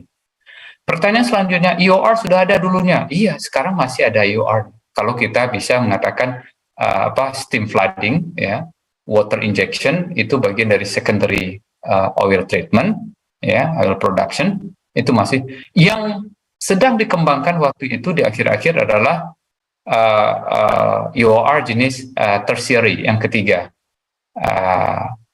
yang menggunakan chemical, ya. Nah, yang chemical itu di dunia ini tidak banyak yang berhasil. Ya, banyak yang berhasil di lab, kemudian dilakukan pilot, berhasil di pilot, waktu dilakukan full field gagal. Ya, surfaktan misalnya yang di-develop di awal tahun 2000-an di Chevron waktu itu, dan menggunakan teknologi yang dari Houston, apakah berhasil? Ya, at certain point dia boleh dikatakan berhasil, tapi untuk implementasi fulfill-nya ini yang masih menjadi bahan perdebatan. Berapa cost-nya? Cost-nya sangat mahal. Ya, kalau kita bicara dengan tertiary, ya, yang ketiga, teknologi ketiga untuk enhance oil recovery. Dan saya rasa sekarang Pertamina juga sedang berusaha untuk melakukan IOR dengan yang tersedia. Namun demikian, mohon dipahami, IOR itu bukan teknologi seperti membalik telapak tangan. Berhasil di suatu daerah belum tentu berhasil di daerah lain, karena apa? Banyak faktor chemical compound, ya, reservoir property dan lain-lain yang mempengaruhi keberhasilan suatu reservoir. Di lab berhasil, ya. Kemudian dilakukan pilot test, berhasil. Sewaktu dilakukan secara masif, gagal. Dan itu banyak kejadiannya. Dan itu mohon kita bersabar, beri kesempatan kepada Pertamina dan tim untuk bisa bekerja dan mencoba untuk menaikkan produksinya. Jangan termakan isu bahwa kalau dikelola oleh asing, dulu dikelola asing, sekarang dikelola Pertamina, maka dengan Pertamina produksinya turun. Tidak seperti itu data yang saya tahu. Mohon kiranya Bapak Ibu untuk bisa mengetahui, bertanya langsung kepada Rokan atau Pertamina tentang produksi ini. Makasih. Baik, ya, karena kita apalagi kalau melihat dari mobilisasi dan penggunaan media massa saat ini, kayaknya boleh dikatakan ya sering uncontrol gitu ya, Pak Chandra ya, sehingga orang banyak memberikan informasi-informasi dan ya saya sepakat ketika kita ingin mengetahui sesuatu lebih baik dari sumbernya langsung atau dari para pakarnya. Seperti yang kita hadirkan di Radio Gebu Minang nih, tidak hanya menjabat sebagai itu publik gitu kan ya, pemerintahan, tetapi juga lebih nyata adalah seorang ilmuwan ya kan, dengan adanya hak cipta atau hak paten yang dihasilkan, penelitian dan juga praktisi baik itu di industri maupun di akademis. Baik, terima kasih Pak Chandra dan Prof. Ferry, tadi pertanyaannya berkaitan dengan mental bangsa atau generasi muda kita nih. Ya kalau zamannya saya tuh dulu kita dibuat bangga dengan Indonesia swasembada beras gitu kan ya, dengan peningkatan produksi barrel Pertamina gitu ya. Tapi satu sisi kontradiksi juga, kalian itu harus hemat loh. Nah, itu gimana? Apakah bisa diterapkan saat ini juga atau plus minusnya seperti apa? Mangga bacaan. Silakan ya. Pak Prof. Jawab. Jadi ya seperti pisau bermata dua gitu ya. Jadi dari satu sisi memang kita harus mengeksplorasi hasil bumi kita itu, dari sisi lain kita harus berhemat. Tetapi seperti yang disampaikan Pak Chan tadi itu, Allah itu sudah menciptakan sesuai dengan zamannya kan waktu. Jadi rasanya kalau secara ilmiah itu berlaku hukum kekekalan masa kan, kata Bu Ben kan itu yang. Jadi sesuatu tidak akan pernah habis itu. Nah, jadi kalau ini habis nanti akan ada yang muncul. Pasti pengetahuan orang itu akan berkembang lagi. Jadi kalau dulu kita hanya menggali minyak saja, menghabiskan itu, tetapi belakangan kan minyak itu bukan hanya bahan bakar. Sekarang ini kebutuhan harian kita itu semuanya hampir dipenuhi oleh migas. Jadi baju kita, pakaian kita, semuanya, peralatan kita itu dari hasil migas. Nah ini akan berkembang terus tentunya. Jadi kalau kita habis nanti mungkin lebih banyak lagi adalah batu bara kita juga masih banyak. Jadi kalau kita lihat dari cadangan antara minyak dengan batu bara itu kan sebenarnya dia itu kan dua bersaudara, ibarat celana gitu ya. Jadi yang satu ke kaki kiri, yang satu ke kaki kanan. Asalnya sama-sama fosil itu. Dan batu bara jauh lebih banyak jumlahnya daripada minyak cadangan. Nah ini kan belum kita pakai. Jadi saya kira tidak ada, artinya kita tidak juga harus terlalu cemas lah akan itu habis. Pasti akan ada gantinya di tahap-tahap berikutnya. Saya kira begitu, Mela. Pak Chan menambahkan. Cukup. Pak Chan ada mau cukup. Baik, ini terakhir pertanyaan dari Ibu kita, Arini Rasma. Silakan Ibu, nyalakan mic-nya. Ya, terima kasih Mbak Mela. Masya Allah, bersabar ya Bu ya, karena memang topiknya menarik. Ini sebetulnya ada lagi nih penanya di telepon, cuman kita batasi, kita gantung, biar penasaran ya Pak Chandra, Prof. Ferry ya. Nanti kita ada buat sequelnya ya. Kalau film ada sequelnya, kita buat juga sequelnya untuk obrolan kita. Baik, silakan Bu Arini. Oke, terima kasih. Mudah-mudahan saya bersabar dan mudah-mudahan Pak Archandra dan Pak Prof. Ferry juga bersabar ya. Ini udah terakhir mudah-mudahan. Sebenarnya saya tadi banyak sekali yang ingin mengkonfirmasi penangkapan saya sebenarnya Pak. Jadi pertama tadi Pak Chandra mengatakan bahwa industri migas kita itu cenderung turun, ya Pak ya. Nah, jadi saya pikir, aduh, saya ini udah ketinggalan zaman. Saya masih berpikiran bahwa migas itu adalah penghasil devisa kita yang terbesar. Itu kan zaman dulu kan begitu, Pak. Nah, ini saya pengen konfirmasi saja, apakah sekarang sumber devisa kita itu masih disupport nggak sih sama migas? Itu pertama. Terus tadi bahwa tahun ke tahun dia cenderung menurun, ya Pak.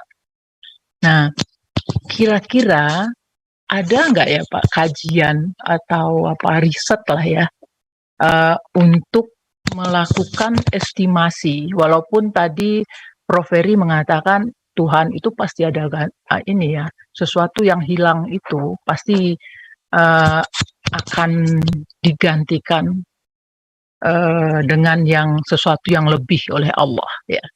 Tetapi dari kita ada nggak riset untuk mengambil estimasi atau mapping kira-kira di tahun berapa ini yang sekarang 700 itu cenderung menurun sampai di level terbawah gitu Pak. Sehingga mungkin para cendekiawan atau pemerintah dapat menyiapkan ya, mengantisipasi atau mencari alternatif untuk penggantinya. Itu pertanyaan saya. Kemudian yang kedua, Pak, hampir sama. Sebagaimana kita ketahui, lembaga riset di Indonesia, di negara kita ini kan banyak sekali ya, Pak. Terakhir BRIN ya, yang lagi naik apa namanya ini ratingnya sekarang tuh BRIN. Jadi, saya kebetulan dari perindustrian, Pak. Jadi teman-teman peneliti di perindustrian itu sudah berbondong-bondong tuh pindah ke BRIN gitu. Nah, kebetulan saya zaman dulu juga belajar meneliti Pak Archandra, dan banyak sekali riset kita, ini yang saya rasakan nih, riset kita itu nggak selesai satu paket gitu Pak, yang di bidang saya ini. Jadi tahun ini begini, tahun depan meneliti yang lain lagi, tahun depannya harus ini lagi, itu yang dinamakan penelitian terapan kalau istilahnya di bidang saya dulu itu. Sehingga kadang-kadang sesuatu masalah yang ada itu tidak terjawab secara komprehensif. Nah, jadi untuk itu kita tahu sekarang BRIN, kemudian ada PPTM GB, ya, migas, kemudian ada lagi SKK migas, misalnya peranannya ini Paknya saya sangat-sangat awam dalam hal ini. Tetapi sejauh mana yang Bapak ketahui peran lembaga riset kita untuk meningkatkan pengetahuan atau pengembangan tentang teknologi baru dan terbarukan di dalam hal perminyakan ini. Jadi saya tertarik tadi ada pernyataan Pak Archandra di Amerika itu ada SESROC ya Pak ya. Nah ini kedepannya kita di Indonesia itu akan mempelajari ke sana nggak sih Pak gitu. Jadi karena saya juga nggak tahu yang kering reservoir yang sudah kering itu apa memang kering kita biarkan saja atau ada penelitian selevel apa ini keringnya gitu. Mungkin itu Pak. Kemudian yang ke Mbak Nila, ini mungkin kalau saya boleh berpendapat ini ke Pak Ferry, ke Pak Archandra juga Pak Nila. Kelihatannya mungkin memang Pak sangat perlu sosialisasi ya dari pihak yang berkompeten lah ya ininya ya. Seperti tadi Pak Archandra bilang kan jangan gampang kami ini nih yang awam itu oh iya ya ini begini, oh ini begini gitu. Nah itu mungkin ini salah satu jalan yang kata Mbak Nila ini kita bagus ya. Mungkin kita sering-sering nih ketemu Pak Archandra sama Pak Ferry gitu ya. Jadi bisa ngobrol-ngobrol. Oh ternyata yang asumsi di kepala saya selama ini ternyata begini gitu Pak. Karena ini kan juga makin mendekat tahun baru nanti ini macam-macam kan yang mau masuk di itu. Mungkin itu. Terakhir Pak, kira-kira ada nggak ya secara alamiah pasti ya menurun. Tapi ada nggak sebab-sebab lain? Apakah kita mengelolanya tidak efisiensi atau bagaimana gitu ya Pak? Nah, atau kebijakan. Terus terang tadi ada contoh saya pernah diajak tim inilah task force untuk solar PV Pak. Ya, jadi banyak pengusaha-pengusaha di dalam itu akhirnya nggak berani Pak, nggak benefitnya nggak tercapai gitu, ininya ROI-nya nggak tercapai dan segala macam. Karena kenapa katanya? Karena ada kebijakan yang sehubungan dengan lokal konten Pak. Kadang-kadang jadi target lokal konten kita itu terlalu tinggi, sedangkan support alat-alat supporting untuk industri solar cell energy itu mau tidak mau masih dalam import. Nah, kira-kira menurut pandangan Pak Archandra dan Pak Ferry ini kira-kira memang keluhan jangan-jangan keluhan karena salah informasi juga, atau memang ada juga sedikit kita melihat karena itunya lokal kontennya kalau nggak salah 70%, jadi susah mencapainya. Itu saja Pak, makasih. Mbak Nela, makasih. Ya. Terima kasih Ibu Arini. Nah, itulah bonus dari orang sabar ya Pak Archandra, Prof. Ferry. Biasanya bonusnya banyak ya kan, jadi pertanyaannya banyak. Nggak berhenti-berhenti. Menutup. Iya, baik Ibu, terima kasih, menarik. Ada beberapa poin ini Pak Archandra yang saya dapat. Yang pertama berkaitan dengan dunia riset Indonesia. Ya, ini satu kritikan membangun juga ya, yang perlu kita terima, bahwa ya pengalaman saya juga gitu kan, ketika di Indonesia belum selesai sudah ada lagi yang baru, jadi nggak tuntas, nggak komprehensif gitu kan ya. Dan juga tadi jangan sampai ada asumsi liar, ibaratnya seperti itu, ataupun asumsi yang berdasarkan hanya potongan-potongan informasi yang kurang bisa dipertanggungjawabkan. Silakan Pak Archandra dan Prof. Ferry. Baik, Prof mau jawab? Pak Chan aja jawab. Baik ya, yang pertama, apakah migas masih primadona? Tidak seperti dulu, ya. Dulu benar sebagai primadona, tapi sekarang itu sudah diimbangi oleh komoditas yang lain, ya. Kita punya tambang, nikel sekarang salah satu primadona, kemudian batu bara.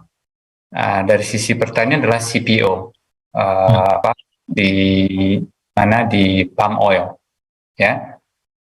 Ini yang menjadi kenapa kita terjadi surplus di tahun 2022, karena harga komoditi itu meningkat sangat tajam, ya. Salah satu pemicunya adalah perang Ukraina sama Rusia, dan ini yang kita tahu sekarang, bahwa surplus itu harga komoditi yang melonjak tajam, baik itu batu bara, nikel, crude, gas, apalagi CPO juga, ya, harganya bagus di tahun 2022. Dan inilah yang menjadi penyumbang state revenue kita untuk APBN. Untuk mungkin tahun 2003 akan berbeda. Harga komoditi batu bara juga sudah turun. Tapi masih sangat tinggi, ya. Dulu sampai 400 dolar per ton, sekarang mungkin angka tergantung dari kalorinya mungkin di $200.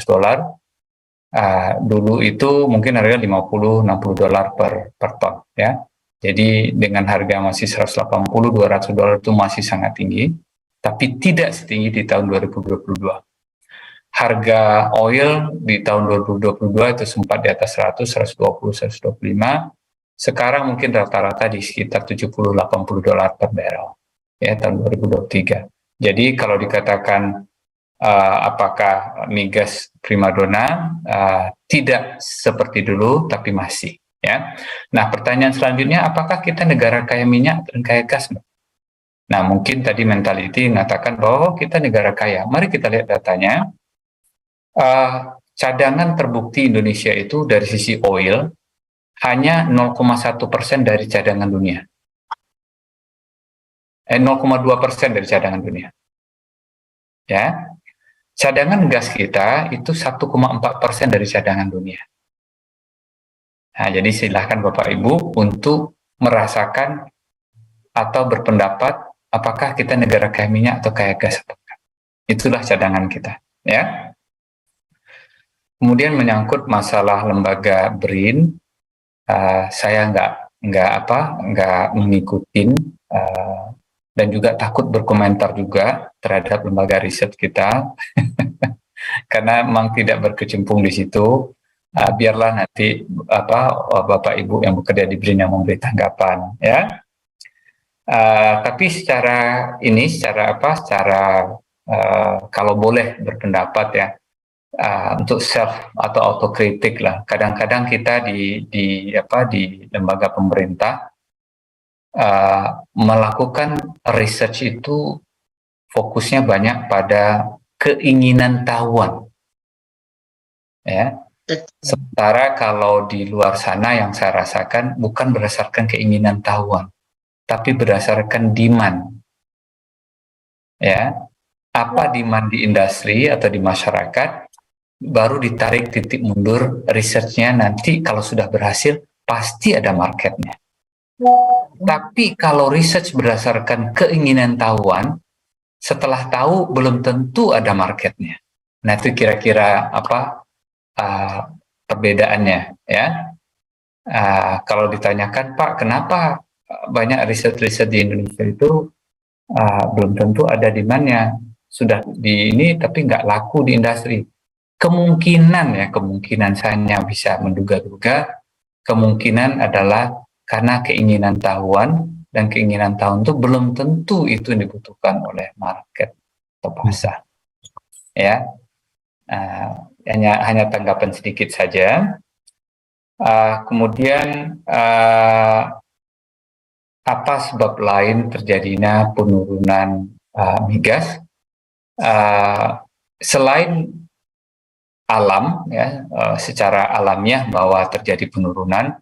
Sebab lainnya adalah 3 hal, ya. Kita nggak punya teknologi, kita nggak punya orang, dan kita tidak punya dana untuk mendevelop itu. Ya, udah jelas bahwa lapangan-lapangan migas yang sudah ada akan decline, tapi kita tidak melakukan usaha-usaha untuk. Nah, ada faktor non teknisnya. Faktor non teknisnya gimana?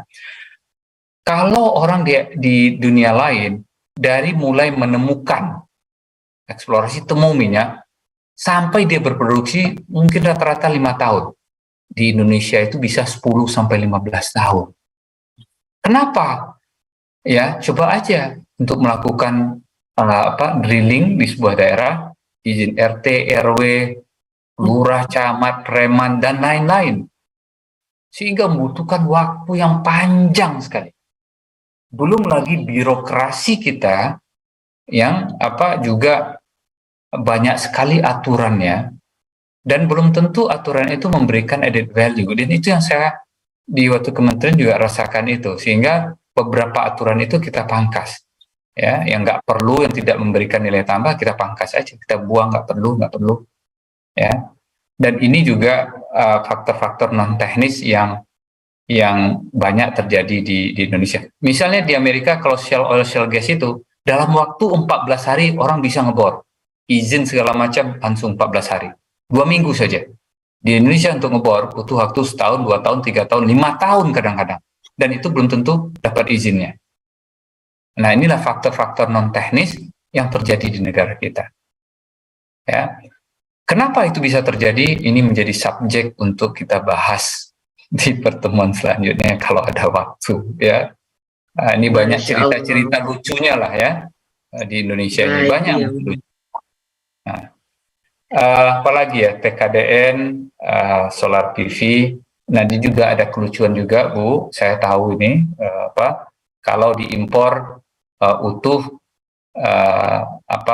mendapatkan keringanan dari sisi impor cuti, tapi kalau ada TKDN impor cutinya akan kena dan ada sesuatu yang harus kita perbaiki di sini. Saya paham.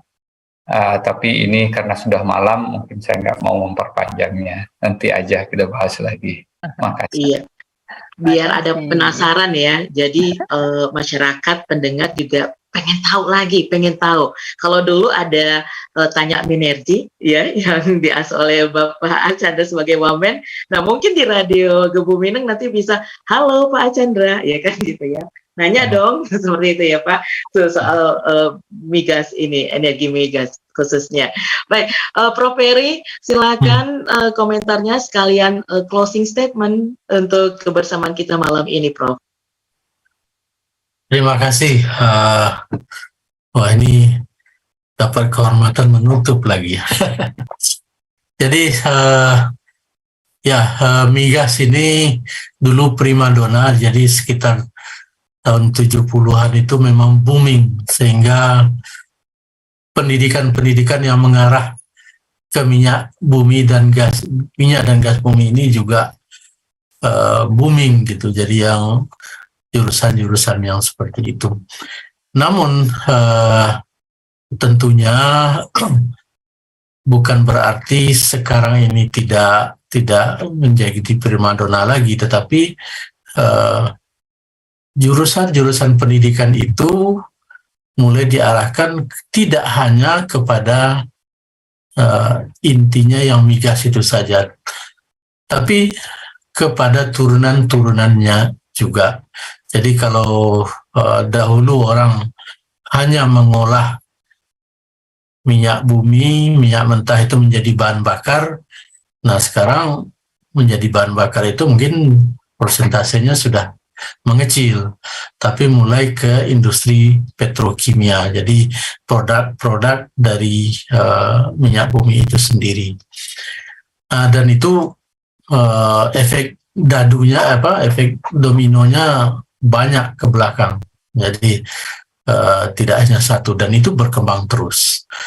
Nah, ya dari apa yang kita bicarakan pada malam ini, saya kira banyak yang dapat kita peroleh. Kita banyak belajar dari Pak Chan yang tentang migas, karena beliau memang sangat berkecimpung di hal itu. Dan ini tentunya memberi informasi banyak kepada kita. Dan bagi anak-anak kita, cucu-cucu kita yang masih berminat mengikuti pendidikan migas, saya kira masih banyak kesempatan untuk mengembangkan diri dalam industri migas ini, terutama industri hilirnya. Kalau untuk terhadap fosil, di samping migas ada batu bara juga. Batu bara itu juga sebenarnya bisa kita olah juga menjadi cair. Saat ini kan batu bara itu tidak bisa kita gunakan untuk sepeda motor, untuk mobil kan tidak bisa. Kenapa? Karena fisiknya tidak kompatibel dengan kendaraan yang kita punya. Nah, jadi suatu saat kita juga bisa merubah batu bara itu menjadi batu bara cair mungkin, walaupun saat ini masih mahal kita riset-risetnya yang menghasilkan itu. Tapi saya kira ke depan fosil ini masih masih belum berkurang ya, tetapi belum akan finish gitu, belum habis, pasti akan berkembang terus. Iya. Nah, baik, ya memang sekarang ini pemerintah mulai menggalakkan energi terbarukan gitu ya, tapi seperti yang Pak Chan tadi sampaikan, baru akan menggantikan berapa persen saja sampai dalam tahun 2050 itu belum akan menggantikan sampai 50% lah, masih banyak. Jadi hasil bumi kita ini masih banyak lah. Bahkan kalau kita lihat sendiri juga sebenarnya beberapa hasil bumi kita itu malah diekspor masih dalam bentuk kasarnya, belum kita olah. Nah, ini yang perlu juga kita mulai dirubah. Jadi zamannya Pak Chan di Kementerian SDM itu banyak berubah. Minyak, apakah hasil-hasil tambang itu tidak bisa diekspor begitu saja, bisa digali dari perut bumi langsung diekspor, tidak bisa begitu. Nah, ini tentunya menjadi tantangan bagi kita ke depan, bagi pendidikan, bagi anak-anak kita, cucu-cucu kita, untuk mengolah hasil bumi kita ini menjadi sampai ke ujung-ujungnya. Nah, saya kira itu mudah-mudahan apa yang kita diskusikan malam hari ini, jadi migas kita masih ada dan masih bisa kita kembangkan. Saya kira demikian. Wabillahi taufiq wal hidayah. Wassalamualaikum warahmatullahi wabarakatuh. Waalaikumsalam warahmatullahi wabarakatuh. Terima kasih Profesor Dr. Andes R.Y. Peri Burhan MSc. Dan terakhir closing statement dari narasumber kita yang memberikan insight yang luar biasa pada malam hari ini. Silakan Pak Insinyur Archandra Tahar MSc PhD. Oke, alhamdulillah kita dah lebih dari sekitar 3 jam berdiskusi. Satu, kalau ada manfaat apa yang saya sampaikan dan itu benar, silahkan untuk dicerna. Kalau ada yang salah, mohon dimaafkan karena dengan banyaknya pendengar yang ikut acara ini mungkin ada yang tidak sependapat. Mohon kiranya dibukakan pintu maaf. Semoga kita bisa bertemu kembali di lain kesempatan, ya. Untuk yang dari Bandung, Dadi, kita ketemu kembali. Gimana kabar Pak Rektor? Baik? Alhamdulillah. Oke. Jadi itu pesan terakhir. Mohon dimaafkan kalau ada yang kurang dalam pertemuan ini. Kalau ada data yang salah, silahkan saya di Japri untuk dikoreksi. Terima kasih. Terima kasih. Terima kasih Prof. Peri dan Pak Archandra. Terima kasih sekali atas kehadirannya. Kami sangat bangga dan appreciate dengan kehadiran kesediaan Bapak berdua. Dan tidak terasa ya obrolan kita seperti kata pendengar, makin lama makin seru nih. Aduh, pengen banyak nanya. Tapi ya biar penasaran lagi, karena kalau langsung-langsung nanti kebanyakan malah keluar lagi mental, ya kan? Nah, untuk itu Dusanara Rana dan Rantau tetap menyimak Radio Gebuminang, dan saya menambahkan juga jika ini bermanfaat silakan share, ya kan, kebaikan-kebaikan dari program ini ke Dusanara yang lainnya sehingga kita bisa mendapatkan pencerahan. Baik, udah Adi, menarik ya. Kalau mau ngobrol, kalau di Saudi sih masih ibaratnya masih sore menjelang malam, ya kan? Kalau di Indonesia udah mau tidur, apalagi besok, luar biasa. Allah yubarik fikum untuk Profesor Peri dan juga Pak Archandra. Dan udah Adi, mungkin sedikit closing dari udah Adi, silakan sebelum saya closing secara penuh. Terima kasih Pak Archandra dan Prof. Peri. Kalau bahasa anak sekarang ini semuanya daging nih informasinya. Waduh, daging ya, dagingnya padat ya, besar, padat tuh. Terima kasih sekali untuk sharing informasi dan sharing knowledge-nya. Saya juga banyak membuat catatan untuk bahan diskusi kita juga gitu, dan sangat bermanfaat semuanya. Atur nuhun pisan. Baik, terima kasih.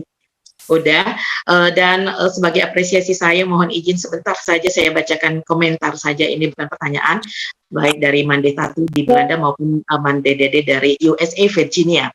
Dari Mande Tati, saya tinggal di Belanda yang sumber dayanya sangat terbatas dan hampir tergantung dari impor dari luar negeri.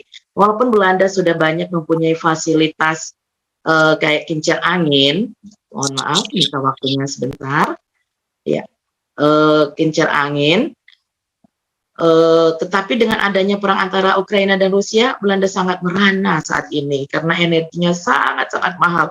Yang mudah-mudahan tidak ada lagi konflik ya, baik di luar ataupun bahkan dalam negeri. Jangan sampai nih, Dusana Rana dan Rantau, mari kita berdoa bersama ya. Mudah-mudahan dunia ini damai kembali. Dan pemakaiannya pun disarankan untuk dibatasi, seperti itu ya. Acaranya sangat menarik, walaupun Ambo tidak punya latar belakang dengan migas, tetapi sebagai konsumer yang sekarang terasa dengan adanya perang ya. Mudah-mudahan ya Bu Nur Tati, dampak ini tidak lebih parah dan meluas lagi. Lalu dari Mande Dede di Virginia USA, tentang research katanya nih ya, ada usulan bagaimana nih baju-baju basibah ya kan, mande-mande Minangkabau ini mungkin saja dibuat dari migas kalau bahan-bahannya polyester dan lain-lainnya. Terus tentang research, komentarnya adalah karena beliau ini dulunya juga seorang researcher, research yang belum terpakai atau basic research juga sangat diperlukan yang akhirnya nanti applied science yang memakai seperti petroleum engineering, bidery, dan juga dari basic scientist. Beliau ini seorang basic scientist mikrobiologis ya, begitu. Baik, Dusana Rana dan Rantau, sekali lagi terima kasih sekali atas kebersamaannya, baik yang mendengarkan melalui aplikasi radio, website, dan YouTube channel, dan juga yang hadir yang tidak bisa saya sebutkan persatu nih. Masya Allah, luar biasa, terima kasih ya dari Pertamina yang membuat saya ya romantisme masa lalu kembali ya kan. Dan juga ada yang ingin saya sampaikan, intinya adalah ketika bicara mengenai energi migas dan juga ketersediaan sumber daya alam, ada 3 hal yang perlu kita perhatikan bersama Dusana Rana dan Rantau, tanpa mengurangi arti atau makna urusan dapur atau urusan makanan kebutuhan hidup, tetapi ini kita bisa mengalihkan konsentrasi kita kepada hal-hal lain ya, seperti itu. Dan hal-hal lain itu misalnya ya bagaimana kita memikirkan penghematan gitu kan ya, penggunaan atau konsumsi minyak bumi ini misalnya bensin dan segala macamnya lebih hemat gitu kan ya, misalnya mengurangi penggunaan kendaraan bermotor dalam kehidupan sehari-hari seperti itu. Atau juga nih seperti yang Prof. Peri bilang, ayo dong generasi muda nih yang bingung milih jurusan, ayo persiapkan diri kita nih ya, Dusana Rana dan Rantau, khususnya generasi muda, aku mau kuliah nih di jurusan migas ya gitu kan, di jurusan pertambangan biar bisa menghasilkan teknologi yang bisa bersaing dengan dunia luar. Nah, jadi mulai sekarang langsung di searching itu informasi tentang lembaga pendidikan yang konsen di bidang ini. Nah, nanti boleh nih menghubungi Prof. Peri.